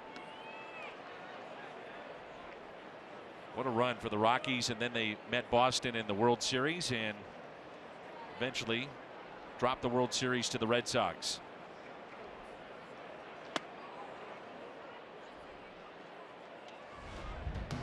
Take a look. Here it is. Jamie Carroll with a base hit, or rather the line drive, and the throw by Brian Giles. Oh boy. Well, I'm curious. Why haven't we just slowed it down to see if he touched home or not? Like I've seen it from every angle except for a good angle, and yet we're still asking if he's touched home plate or not. And this is the angle you can't tell, and we've seen that 1,000 times. All you get out of that is he busted his chin. Up and in on DeYoung, and a swing and a miss. Second strikeout for Bettis. Matt Holliday, of course, he'll tell you, oh yeah, I touched the plate. Isn't he just wearing a jersey that said I touched home? Yes. That was his BP jersey.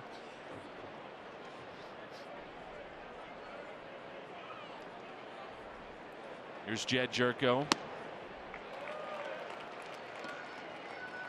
Now you look at the Cardinals with Bader playing every day. Pretty much the same lineup day in and day out. Restructuring of the bullpen for St. Louis. Change in the manager. Change in the hitting coaches.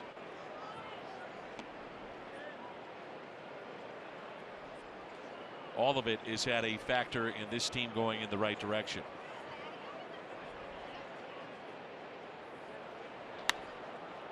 A fly ball lifted to center. David Dahl with the catch. Kick off your Labor Day weekend at Busch. Cardinals host the Reds Friday for a limited time.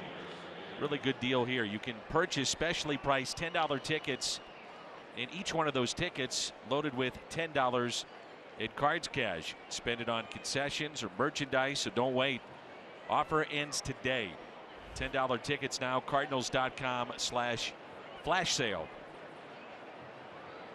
Here's Harrison Bader.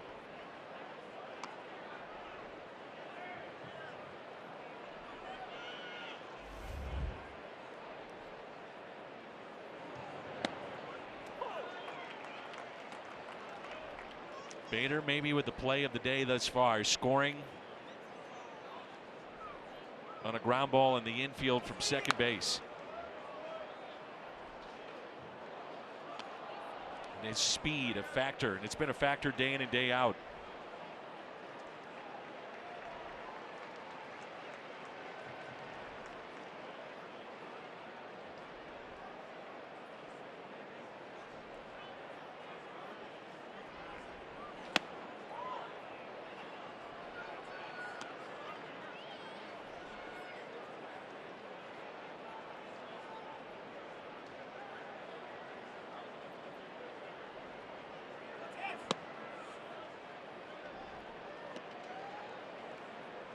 Three and two the count, 2 outs and nobody on. 10-2 our score here in the top of the fourth.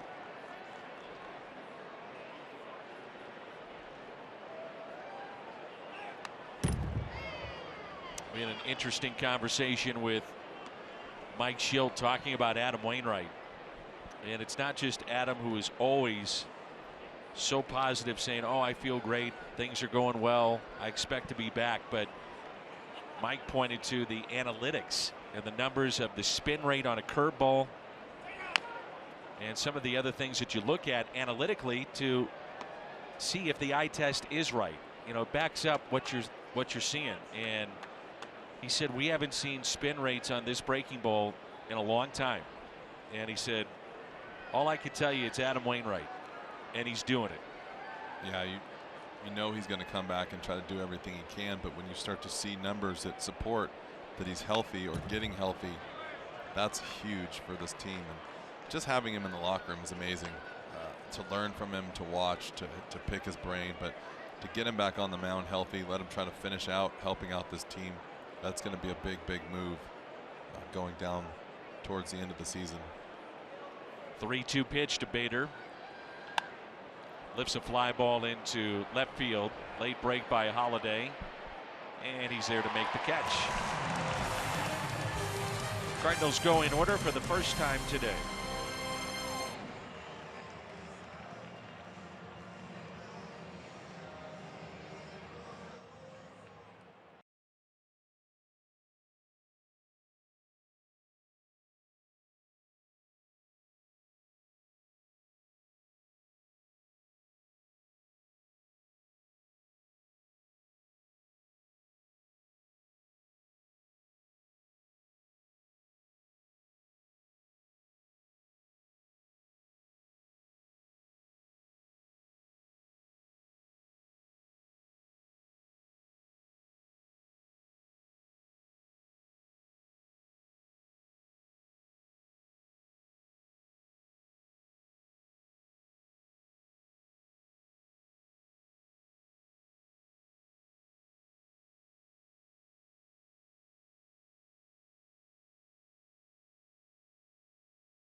From the 60-day disabled list, Mike Myers, of course, heading to the 10-day DL. Leon missed 98 games earlier this season with right upper arm nerve irritation. Now, to say he was ecstatic to be back was an understatement. He basically danced out onto the field and said, "This is what a field looks like." Now, Leon said today felt like opening day because he missed so much time earlier this season. But as far as the arm irritation is concerned, he says they never quite got an exact reason for it. He said swollen nerves don't make for happy arms, but obviously he's eager to get back. Mike Shildt saying we could see him in an inning today, guys. And in talking, Erica, with Mike Shildt, Jimmy, he said that he might just slide into the role of Mike Myers. He said, but you pitch yourself into roles too, and out of them. Yeah, so we'll see. That's a big statement too. And I thought that he said that very well. You do. You pitch yourself into roles. You pitch yourself into this organization, into this team, and that will tell you where you're going to end up. You see all these young guys that pitch their way right into a spot in the rotation, spot in the bullpen. You get a chance. You just have to do something with it. David Dahl, and a ground ball hit to Carpenter.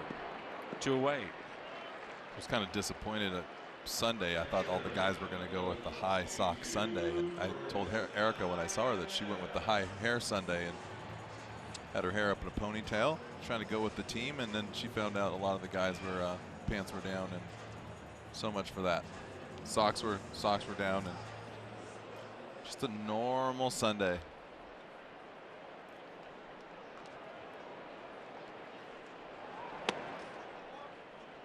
When you're rolling, you don't have to go high sock Sunday, so everyone's just taking it a chill today. Iannetta at the plate. 1 ball and 1 strike. Just to further the point on Adam Wainwright, so initially I think the Cardinals thought, well, if we get him back, he goes to the bullpen. Now he's pitching so well. Velocity has been 89 to 91, 92, but it's been sustained through 2-3 innings. They're going to try to get him up to 4 in his next start, maybe even 5. And if that's the case, and the curveball is back to where they think it can be, they may have something there. Well, like you said, he's going to let you know after tomorrow, whenever he starts, what it's what it's all about, what he's got, and time will tell.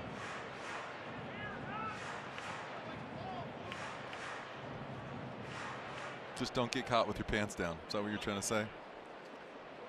No doubt. That pitch taken a little bit high.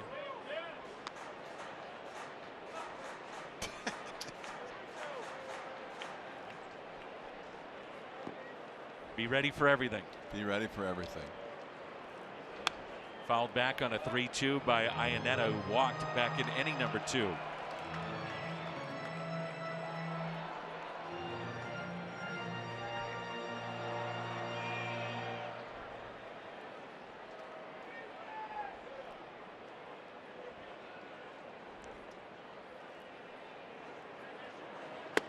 And he struck him out. 6 strikeouts through 4 innings. 11 pitch inning for Austin Gomber. 10-2, 5th inning coming up.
Yeah.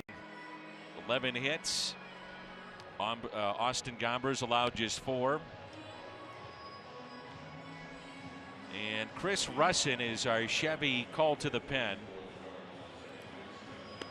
Second time we've seen him in this series. You know, speaking of our buddy Adam Wainwright, he has his annual fantasy football draft coming up at Busch Stadium, and that'll be August 29th. And Adam was telling me that the other day they have the Magic Salsa Bowls ready for anybody that's playing. So you get the salsa going, you might have a winning team. So everybody will be there to be playing a little fantasy football, raising a lot of money and doing some good things, and also having some salsa. But they're going to provide the chips. Oh yeah. So if you sign up, this is the cool part about it. So if you're a Cardinal baseball fan, Adam takes you in the clubhouse. You can play catch on the field, and you're going to visit with the players, and then you go up and you play fantasy football with many of Adam's teammates. There's a ground ball off the bat of Munoz. If I'm not mistaken, and correct me if I'm wrong, or Adam, send me a text.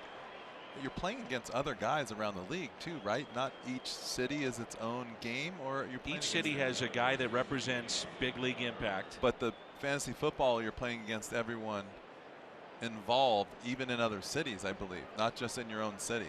And the beauty of it is that when you're playing against your local team, you know, a lot of trash talking. Yeah, for sure.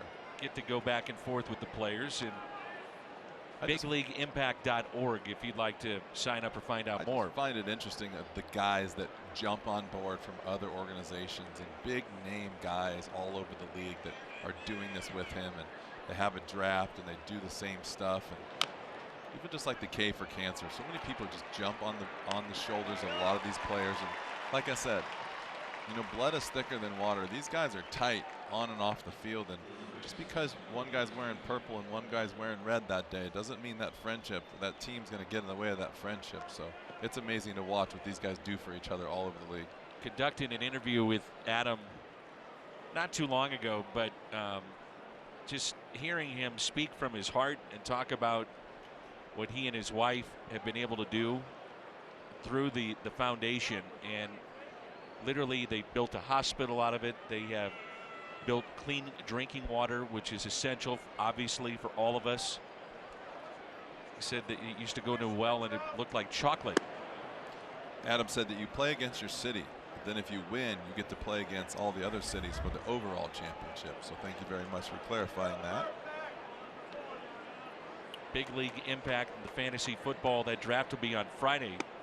Still a few spots remain. So if you're a corporate entity in St. Louis, think about doing it, because it not only benefits what Adam is doing outside the country, but also for folks in St. Louis. Oh, and it's a lot of fun also. That's right. Spend some time with one of the funnier and classier guys that has been through this organization in a long time. Adam has helped with human trafficking, something that does not get enough attention. Lunches for children to go to school. There's a, ooh, I thought it was a base hit. Nice play by LeMahieu to his left. And again, that's bigleagueimpact.org. Sign up right now. 10-2.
Walkers are welcome Thursday, September 27th at Soldiers Memorial.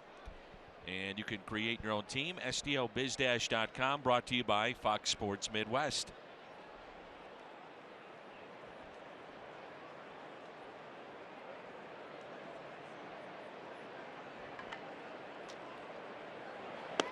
Russin in the top of the lineup for the Rockies.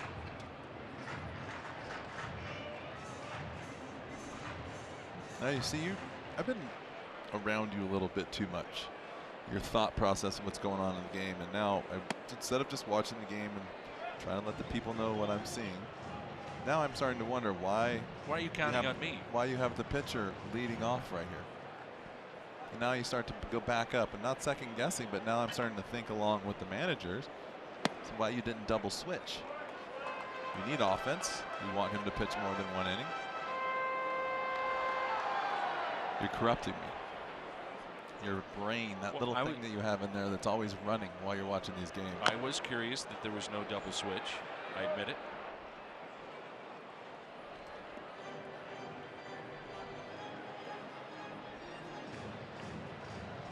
You know, Parra gives you flexibility, and it's an all left-handed bench. Parra can play. Is that the main reason, though? Well, just looking here, I'm just thinking out loud. Parra can play outfield. I'm asking you out loud because this little microphone's still working. First base, you could have done that with Desmond or Dahl. You got a left-handed hitting pitcher. Interesting. I would think maybe he needs innings. That'd be one thing he's thinking about. And there's the other reason. Russin can really hit. Thanks, bud. You just let us know. Rain starts to fall again. September 1st, 30,000 fans. That's next Saturday. 16 and older can look and feel like a pro in a home white embroidered jersey, courtesy of TD Ameritrade. Get your tickets September 1st. Cards and Red Scheme, Cardinals.com/promotions.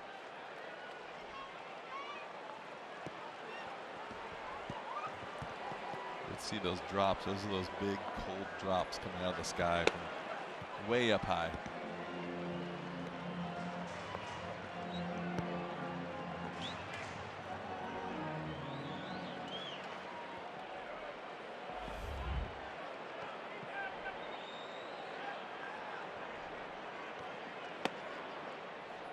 Nice.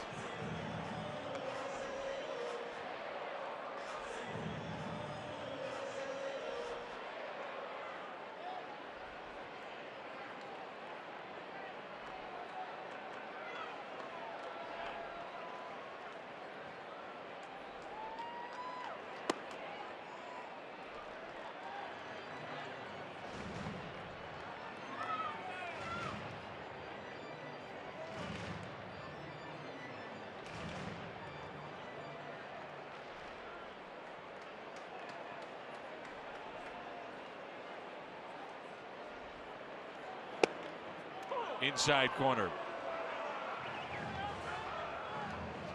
For those curious, by the way, about Adam Wainwright and that interview I was talking about, I just posted it to my Twitter feed at Danny Mac TV. And if you'd like to listen to what Adam is doing with Big League Impact and also some of his greatest moments in a Cardinal uniform, just head there.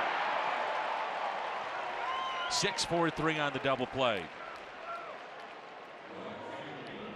I find it curious when I talk to you or guys from your era, the great players in Cardinals history, you were able to slow the game down. And Adam really got into talking about Jason Isringhausen in 06, pulling him aside and saying, you got all the stuff, you got all the tools, breathe.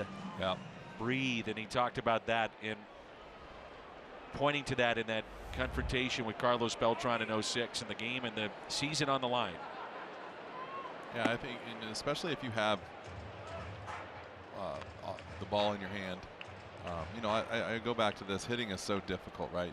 You can still calm yourself down, you still can relax, but you still have to battle against the guy throwing the ball at you. Think about what we're talking about with Bader in the outfield or Martinez in the outfield. Those are the things we got to slow down the game, catch the ball first, and then throw it in. On the mound, breathe and work on just making your pitch that you believe in. And that's why a lot of guys give Yachty trouble for other organizations give Yachty trouble for going out to the mound all the time, but sometimes those meetings are so important because when you go out to the mound, you're trying to find out what that pitcher wants to throw and if he's ready to throw it. And when a pitcher is on board with what he wants to do and he feels good about it, you're going to get a better pitch. Into left center, that ball carries a bit, but Bader with the catch. No damage done. 10-2.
Ballpark Village.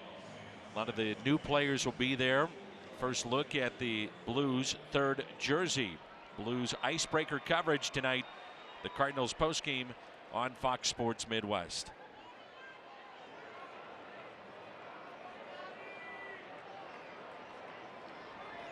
Here's Yadier Molina, 10-2 our score.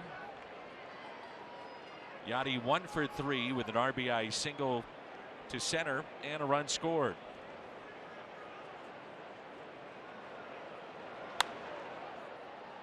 First pitch popped up.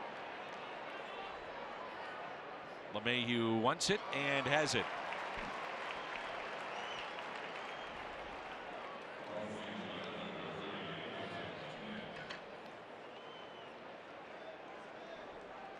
Jose Martinez 1 for 3.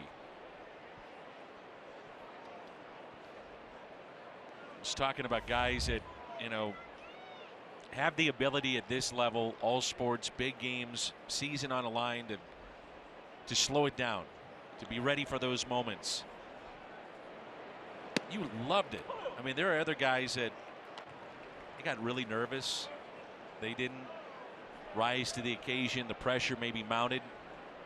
You ate that stuff up. It's just fun. It's really fun to be on that stage. I mean, you think about it, every time you see somebody do something in a big game, they all go back to, in the backyard, he must have done this 1,000 times. Well, that's exactly what it is, and you're just trying to see yourself being in a positive situation in that, to make that outcome. And I don't know, I just felt like it was just a great experience, and you can't lose. I mean, when you're at the plate, you're going to fail 30% of the 70% of the time anyway. So I just tried to do everything I could to put myself in a situation to win. But you know, it didn't have to be hitting a home run, getting a big base hit. You know, just even a walk or just a good at bat or a good defensive play. Just really just try to go out there and just play the game.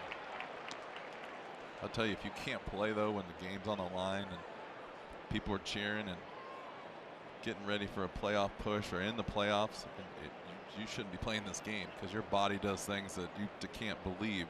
How much harder you can run, how much harder you can throw the ball, how much more energy you have. I feel like you're running out of your own legs some days.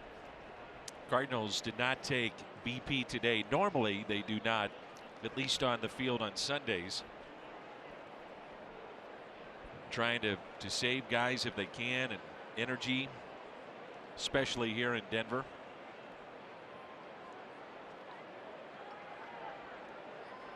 Two pitch.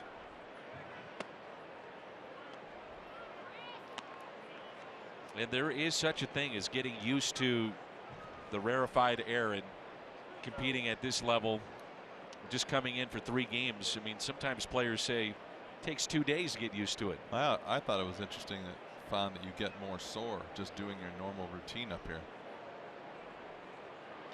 There's a base hit into center field by Martinez. He's 2 for 4.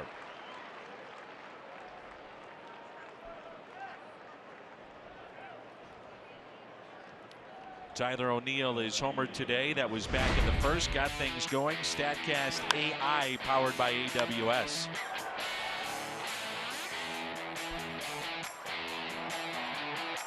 Matt Holliday ran out of room. Santa with a nice catch. And the Cardinals started to roll. There's a base hit into left field. O'Neill 2 for 4.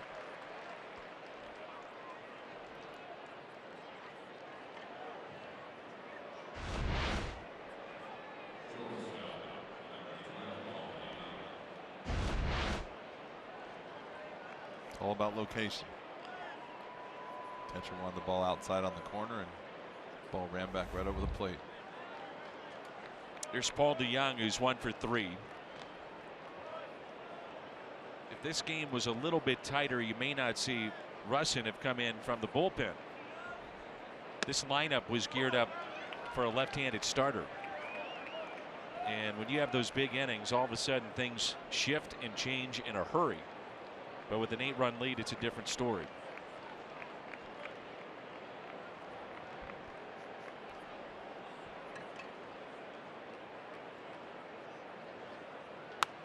That's it out of play. Carpenter, Molina, Martinez, O'Neill,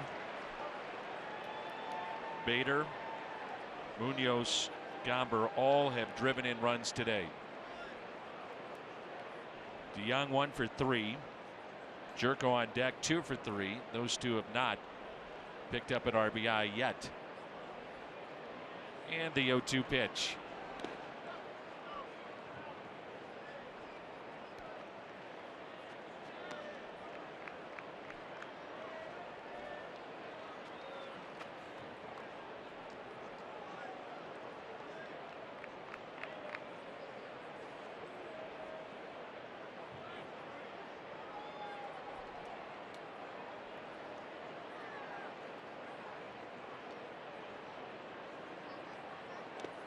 And that gets away. Runners advance to second and third.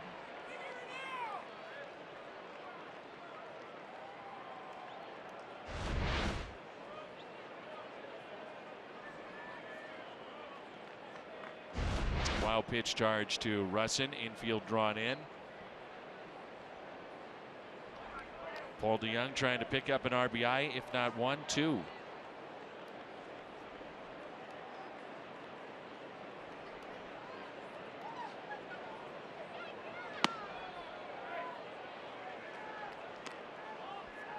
Two and 2.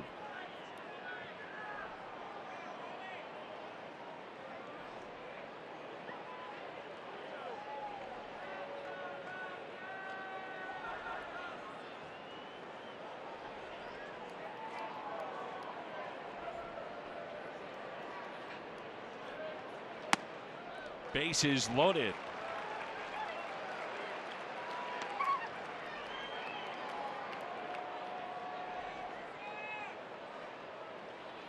Time to find an ATM? Again?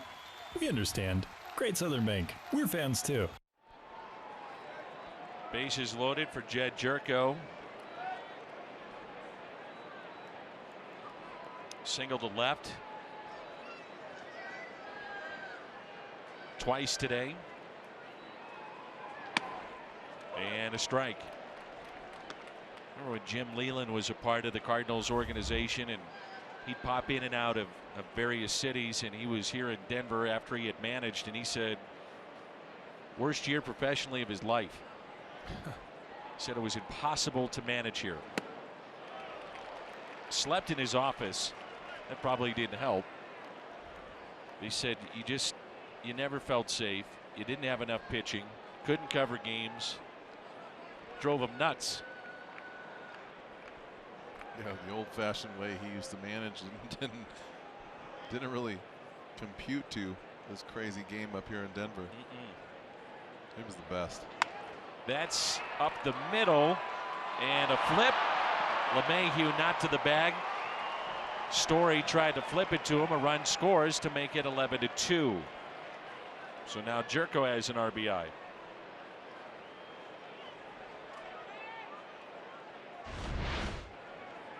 It's been a sloppy game today for the Rockies. No error on the play, but they've committed 2. They had 1 inning of 4 unearned runs. Their starter only lasted 2 1/3. And now Harrison Bader. Start to see what it's like in defense when you have to stand out there for innings where you have 6-run inning, 4-run inning, long innings. Guys' legs start to fall apart, lose a little interest. Energy level starts to get zapped a little bit. Now you're just trying to get by.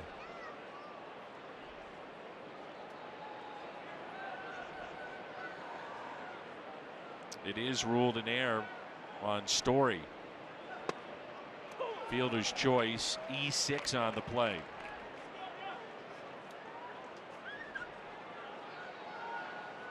If I agree with that, but that's the ruling.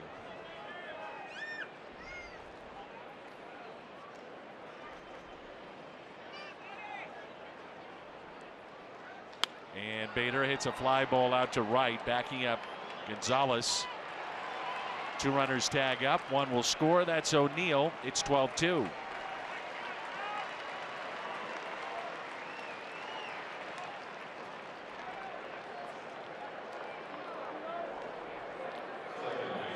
Crowd today of 41,235. 41235.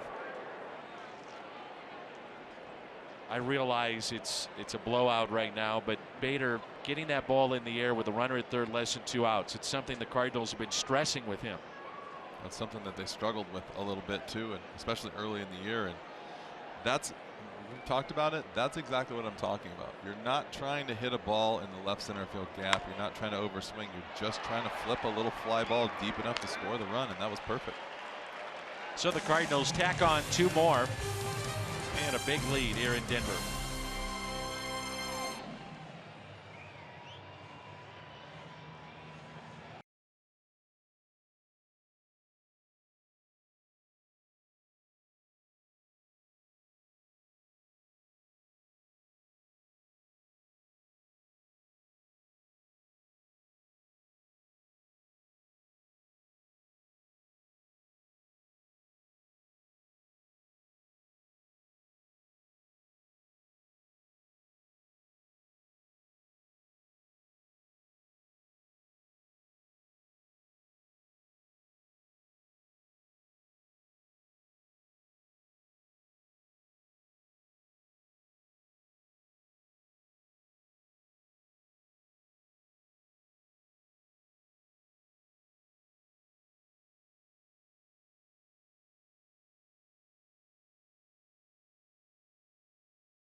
And the starter for the Cardinals still in the ball game, and that's Austin Gomber.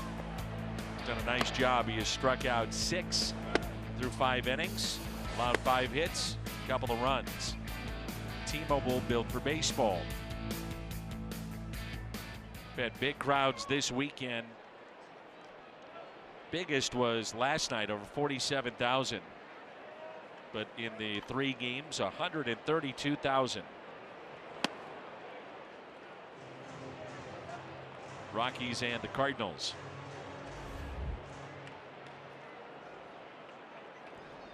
Rockies are at Los Angeles tomorrow. Who wants it? Tell you what, Munoz did not want it. Nope. He was looking for help. I don't think Cafe wanted it either. No.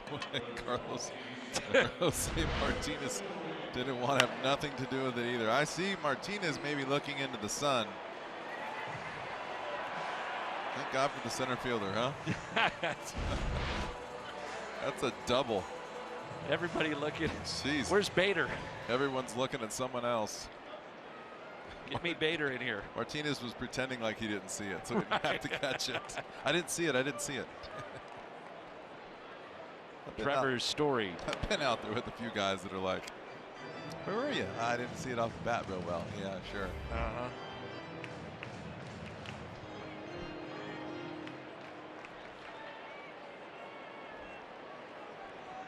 Here's a 1-0 pitch. Story 0 for 2 today, and that's whacked foul out of play. On an interesting note today, going through some stuff. Gombers has a chance to be the first left-handed Cardinals pitcher to win at Coors Field since 1999. That was Kent Merker. That seems like a long time for a lefty to win a game. Jaime Garcia. Kent Merker beat Darryl Kyle 10-2 on July 24th, 1999. You would think maybe a bullpen guy would get a win, so it's got to be a starter. I guess so. Yeah, first Cardinals left. Well, it says first Cardinals left-hander, but I'm going to go with starter. Pulled foul by Story. Kent Merker was quite a story, wasn't he? Brain surgery at one point and came back to the big leagues. Yeah, I played with him in Anaheim after he was here, or maybe before he was here actually. But yeah, what a great teammate too.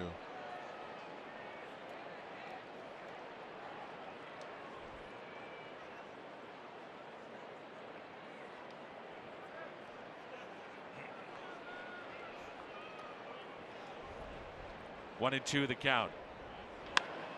Get out to left, but O'Neill is there.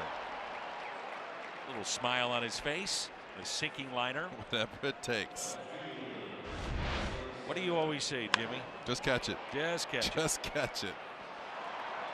You know what? People don't realize that the spin on that ball, or the lack thereof, will make it do some crazy things. And it would go back to Munoz's ball at second base earlier today, and you said he might have got caught in between. And once I watched the replay, I didn't have time to say anything, but the ball looked like it really sunk at the very end. And basically it becomes self-defense because you don't really have any control of what's going to happen. Your eyes tell you what's going on, and then you start to see the spin of the ball, and you're like, uh-oh. And those balls, those line drives to the outfield, sometimes they're knuckling a little bit, or sometimes they catch a seam and they literally turn right or left. Holiday, a ground ball that's hit to short, and Paul DeYoung makes the play. So 1, 2, 3 go the Rockies. Gombers through 6. It's 12-2.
Off day tomorrow for the club. Tuesday, Wednesday, and Thursday. We've got it for you on Fox Sports Midwest. What should be a really entertaining series. Big crowds we're hoping for. And that'll be Flaherty, Michaelis, and John Gant coming up for St. Louis. Brian Shaw into the ball game. Our Chevy called to the pen, and McMahon takes over at third base. There's your double switch.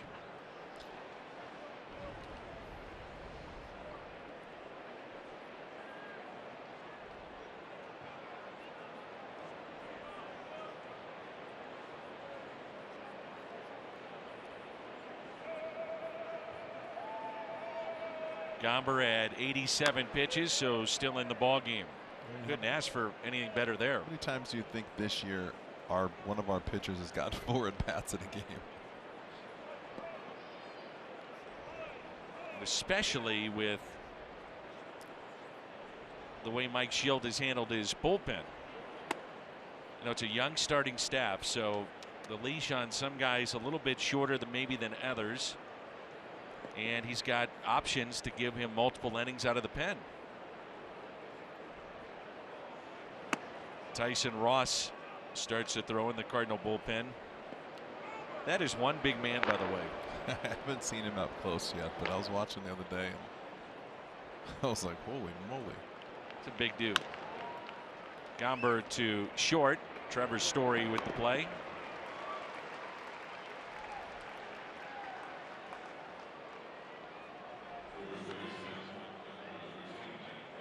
Top of the lineup, and Carpenter 3 for 4 with 3 doubles.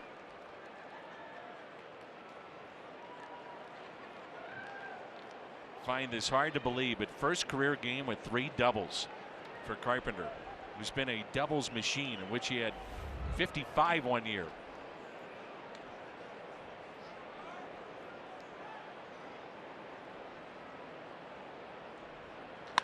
And he smokes one into right center.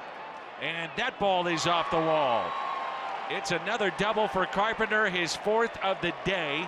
He's now up to 38 and tied for the National League lead in doubles. So quickly this game goes. You were talking about his doubles, and I almost said to you, this game's not over. He's still got chances for at least 1 more, if not 2.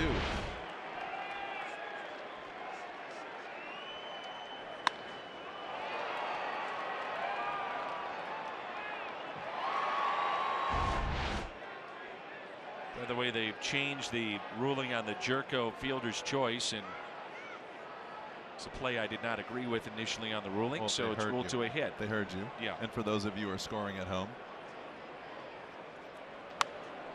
you know what I think about that. I like the story, though. It's the best part. The Honda home run inning. Cardinals get a home run. The Gateway Honda dealers donate $1,000 to the Make-A-Wish Foundation of Missouri. You know, we've been working enough together now that I can now start to remember some of the stories.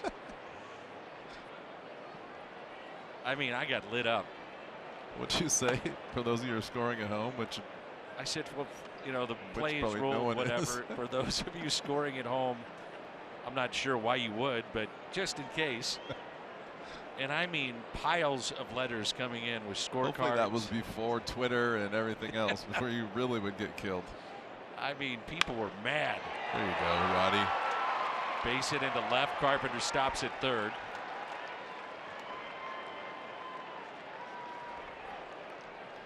Four doubles for Carpenter. That ties a franchise record, by the way. Joe Ducky Medwick did it in 1937.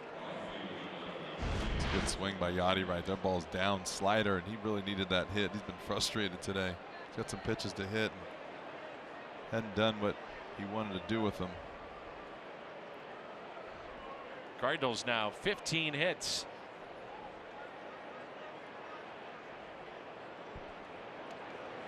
So you think Joe Medwick could have worn the duck on the back of his jersey, like Players Weekend? He would have been duck. Just yeah. like. Would you have done the emoji of a duck or ducky? Spell it out. I might have rolled with just quack. Not bad. See Boxberger. It was pretty funny. So you know how like start talking and me and you now have been working a little bit together. You start to understand each other. And going in the clubhouse today, and someone said in front of a few people that I'd been around for 20 years, and they said, what would have been your nickname? And I just looked at CJ and I looked at Ernie Moore, and they was like, wouldn't put one on there. It would have been Jim or Jimmy or just Edmonds. And they call you Diamond Jim. CJ does. I don't know where that came from, but it's got to be ball. Just thought it was funny when you know someone so well and they just looked and started laughing like there's no nickname that would have been on the back of that jersey. It's got to be ball game. Yeah, I'm just saying I wouldn't have put it on the back. I think the ball game thing came from you. I did it? We're going to have to talk about this. And Al started the Jimmy. Yeah. And then when people started calling me Jimmy off the field, and I was like, wait a second. He's calling my name. Time to stretch.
The kids 15 and younger entering with a ticket take home their very own Cardinals Bear, presented by Build-A-Bear Workshop.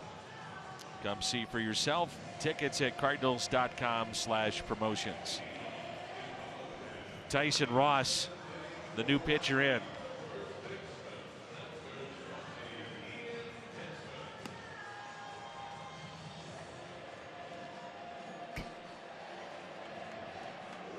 Chevy called to the pen. Tyson Ross into the ball game. And a very good outing by Austin Gomber.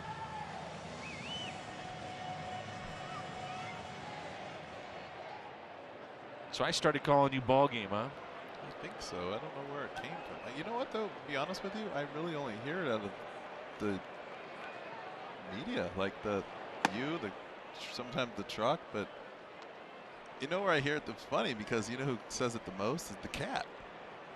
Because he'll like say it when we're doing the studio. He's all over you about that. Hey, I think he knows that it bothers me a little bit, so he says it more. You don't like it? I mean, it's not that I don't like it. I just think it's funny. There's Diamond Jim. There's Hollywood, as Ricky and Keel just told us. But CJ's the only one that calls me Diamond Jim, but then Walshy and Ernie call me Diamond Jim in the clubhouse because CJ calls me that. I got you. Now, Al, one night at Cincinnati, I think it may have been the only time that this happened, but a ball hit in left center, runner at second base, less than 2 outs. There's a leadoff walk. And you made a catch going to the gap in left center. And you caught it and kept running towards the wall. And Al blew out my ears by going, Jimmy! There's only 2 outs! I don't remember that, but I remember the story. Oh, I remember it quite well. Did you tell him that I was a good guy? And then there's the story with the cat. Cat may have upset a few people and had to go into the clubhouse and make amends. It's typical. And right when he opened up the doors, there's Jim Edmonds. Don't worry about it, Cat. I told him you're a good guy. And I'm sure that that's not how it came out, but still makes the story that much better. It's my favorite. I didn't do the running part, though. I don't think that that's how it played out, but I'll go with it.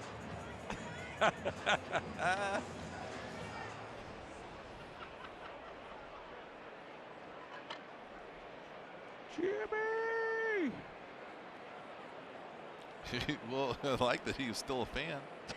Screaming in our heads. That's like every time early on when I started doing this, and a guy would hit a homer, and I would like jump up to like, and I'm ruining your call a couple times. Right. But a couple times I heard the call later in the day, and you could tell they just muted my mic, so you could get the call in. The call the right way. When we first started working together, I could hear you go, oh. Oh. Yeah, I was kind of grinding it out with some of the players. I mean, that's kind of like, and I don't know if, when we talk about it, I don't know if people really understand this, but I kind of got into this to be around the players and still help. And in this, I like this job. It's fun, but it's more or less to be able to watch a little bit more, stay on top of some of these guys. And when I first started doing it, I had good relationships with some of the guys and was going to spring training and doing all that. And the added bonus for me was my son. And so I was a little wrapped up in it a little bit. Not big time, but you know, like right there, Yachty, I wanted him to get that hit. He needed that hit. And you know as a player what's super important, and you can sense and see what's going on. And day to day, at bat here and there can change the way your season or the way you feel that week. And sometimes this one at bat is humongous for a guy like Yachty in that situation who's been frustrated all day. 10-pitch inning for Ross, the double play, 12-2.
the Reds. Purchase of a special themed ticket, you take home a unique Cardinals Union Proud t-shirt.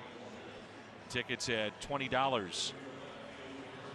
Cardinals.com/theme. Boiling noodles? Snakes? What is that? Funnel cakes. Then you got to put the doesn't come through our sugar household on top. very often.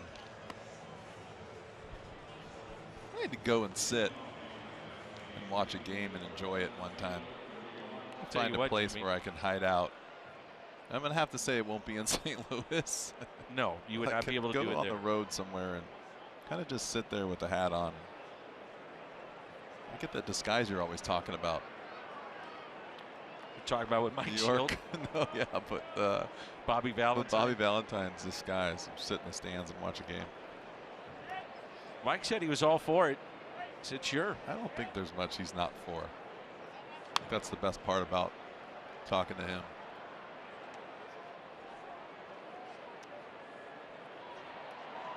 He is a sponge.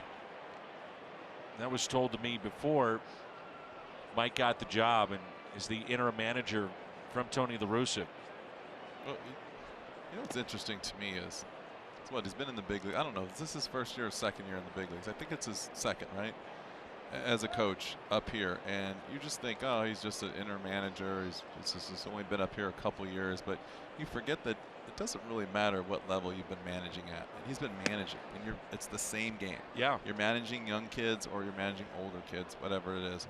And he literally is just, the answers are just one after another, and they're like, you start to think, man, has this guy been doing this forever? Like, you would think he'd been here 10 years. And the fact that he knows all these young players because he's had them, it just makes it more interesting to listen to the conversations. Well, I would think if the Cardinals do not add him as the full-time manager, watching what he's done here, not to say that he would get a job somewhere else. Someone else would. But, you know, he's certainly, because people know about him, the reputation is there in baseball, that they would at least interview him or see if there's an interest. I wasn't skeptical. I think it was a good situation for him. I'm all on board now. I really am. I think he's done a nice job, and I think the feedback you get from everyone in that locker room has been amazing. And I don't know how you can not like a guy like that if everyone else is on board. And so I'm on board. I hope he does get the job, and he's been doing a nice job so far. And he's actually been doing a more than a nice job. And so hats off to him. Mentioned yesterday, I drove over to the ballpark with Michael Wacha as you get the strikeout here of O'Neill, and I said to Michael, now you have not pitched for any other manager except Mike Matheny. He said, yeah. And I said, I guess that'll be a little different for you. And he said, oh no. He said, Dan, he said, you wouldn't believe. He said, we all collectively, each player in there, he said, we love Mike Schilt. He said, we want to compete for this guy. He's got our backs. We appreciate him. We know it's been a long road for him, and he appreciates what we go through as players, but you know, he takes the time to carve out a special niche for everybody. And he said everybody on this team is bought in. But I'm with you, Jimmy. I mean, it'd be hard not to give him the job, I think, with what he's done. Now, you still have a lot of baseball to go. But that's fine. But he turned around a team, I would think, and I think he's done a nice job in the communication. And I find it interesting to just let you sit in there, and just talk and have a great conversation. And he's not worried about getting out on the field. He took his time to go to breakfast this morning. I mean, just doing a phenomenal job.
12-2. Cardinals with the lead. Austin Gomber lost in all the offense, but really did a nice job through 6. Tyson Ross, second inning of work, had a 10-pitch first inning.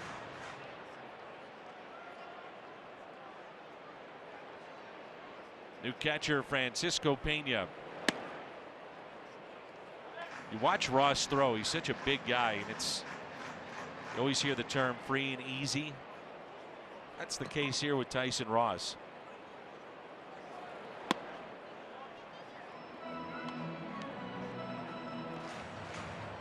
Uh-oh. I just thought we had a downpour. It was just a big beer going over the top. Somebody got wet.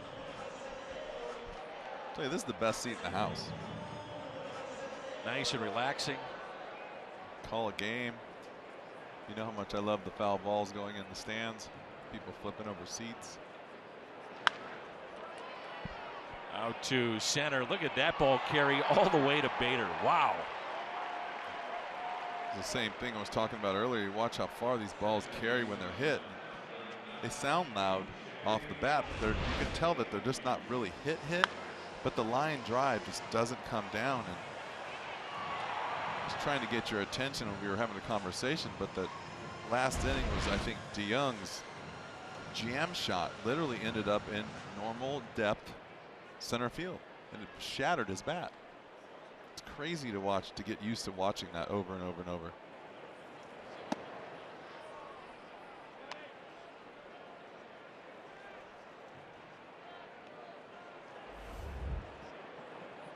Mike Schilt never played Major League Baseball, which is something to think about too. Other sports wouldn't matter if you had played pro basketball, football, hockey. In this sport, though, predominantly that has been the case, that it's a former player as a manager. Can you relate to players? And Mike can do that. Baseball brought to you by Budweiser. Wherever legendary MLB moments happen, Budweiser will be there. By Ford, going further so you can. And by Bard's Jewish Hospital and Washington University Physicians, national leaders in medicine. You know, it's interesting that you say that, and I find that it does help, obviously, if you played in the big leagues, but you know right away when someone knows what they're talking about. You know that I can sit up here with you, and I've sat in the booth and in the studio with people that I know have watched a lot of games, and I still don't think they understand how hard the game is. I sit here with you and you get it. You sit down there and you talk to him, he knows what he's doing. He's talking about. He's done it for so long, it doesn't matter if he played in the big leagues. Tony La Russa always said, I was a terrible player. I don't know how many days he played in the big leagues. I know if he did, it wasn't many. Hurt his shoulder. You knew right away. It wasn't even about that, the respect. Now, sometimes you get a guy that maybe you don't trust, and then you look at him and say he didn't play in the big leagues. A couple coaches here and there, and you think, man, does this guy really knows what he's talking about? But you don't get that with Mike Schilt, and that's clear right up front. This game is hard, boy. And sometimes it's hard to say. You know, you see, like you mentioned it on the ball hit to second base earlier today with Munoz, and it's like you have to watch that replay a couple times to really see how much that ball dives, and where he almost went from here's an easy double play ball to I got to defend myself and not to look foolish. And just that quickly it turns in from a line drive or a routine double play ball to almost an error, a run scored. You know, you can, if he tries to do too much, he throws the ball into left field, and it's like quickly things can get out of control. And a base hit for Cargo into right, all the way to the wall. Runners at second and third.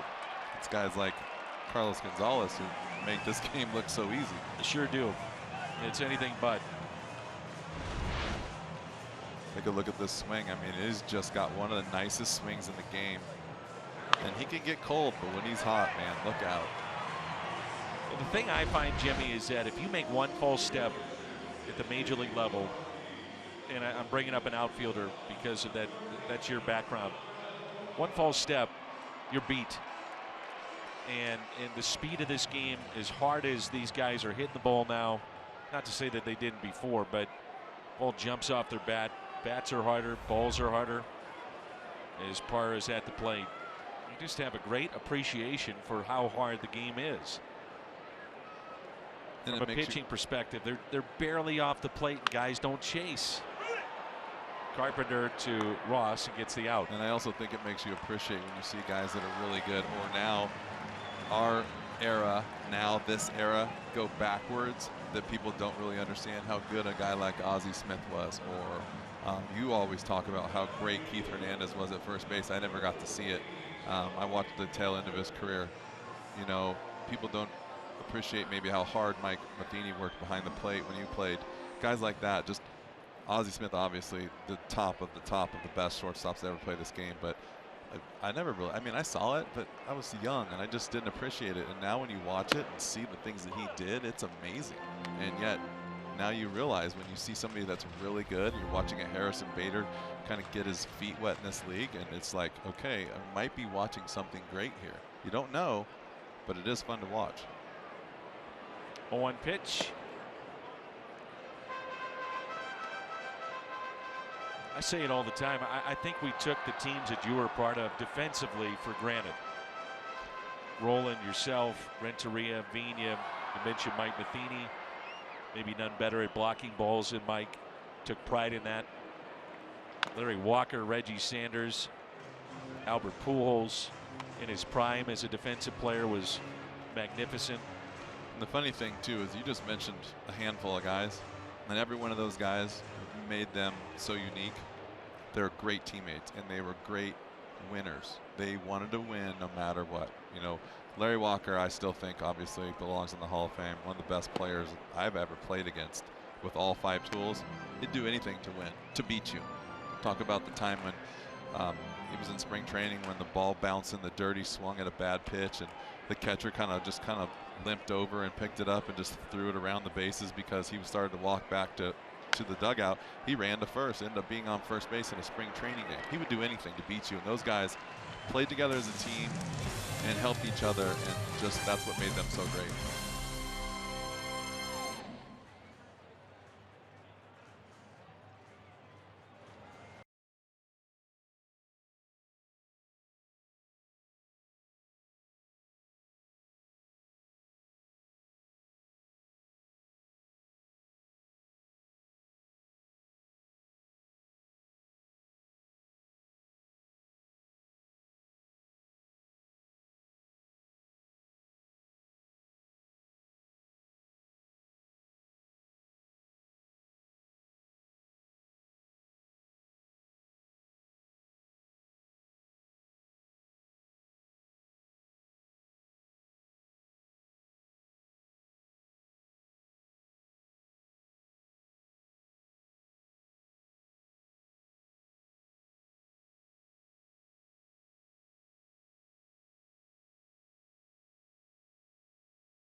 It's on August 28th and 30th. Head to Ford Plaza prior to the games. Meet adoptable furry friends from 5 Acres and the Belleville Area Humane Society. Tickets at Cardinals.com.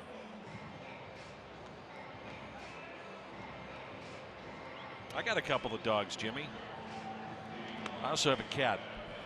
And it's not Hayes. It's not Hayes.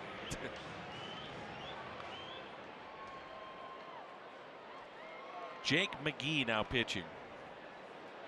You're too busy. You're a world traveler. You don't have time for pets right now. We have a dog. You do? Yeah. A little golden doodle. She travels. How big is that dog? My wife said the other day she's overweight. I think she probably weighs like 13 pounds. So she started giving her a scoop less of food. Like, gotta be kidding me.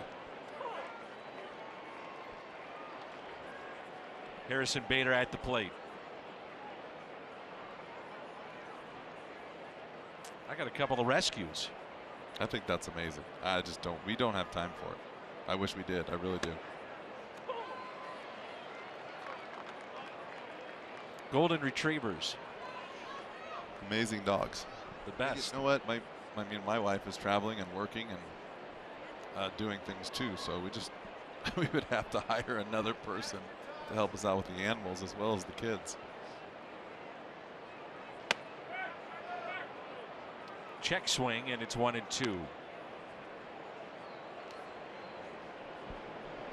What a sight that is. I didn't think we'd see Dominic Leone back this year, and there he is, late August, and could be a weapon. Remember when the Cardinals brought him into the fold, they were thinking late inning situations, maybe even closer. Well, and let's put this in perspective too. You talk about that. We saw him in the elevator today at about 11 o'clock. Yeah. So where did he come from, and what time did he have to get up this morning? Memphis. Early. And I'm saying that's if Memphis is in Memphis. But I think they are. They clinched last night. So maybe a long night. It could have been a really long night. Yeah. I love the question you had earlier today. You might want to maybe give him an extra day. Mike, know where he's coming from. He wasn't biting on that one. The 2-2. The strikeout of Bader.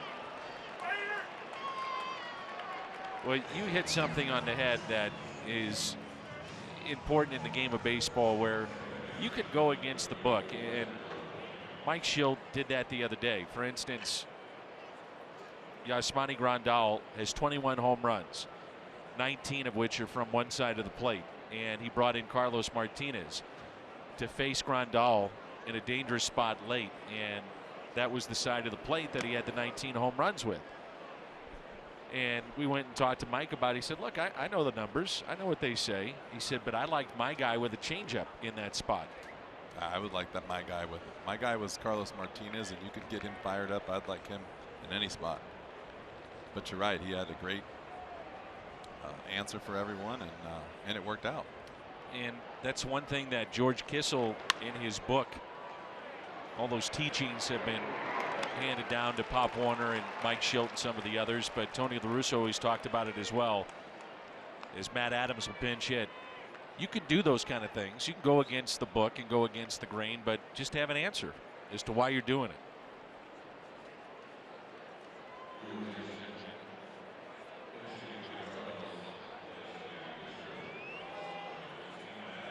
Here's Big City. Made a start Game 2 of the series yesterday. First plate appearance was on Friday night, reached on an air.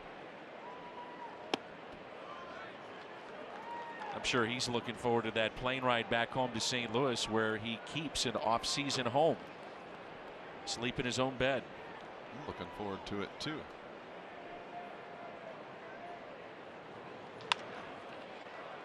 And a ground ball into the shift. Cardinals go in order. Into the bottom of the ninth, and it's 12-3.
Another arm added to this bullpen, and it should be plenty fresh, you would have to think. He did have the nerve damage, but was not pitching, was shut down, rehabbed, and here he is, Dominic Leone. Pitch arsenal, fastball, slider, and curve from Dominic Leone. This could be a weapon in the final 4+ weeks of this regular season.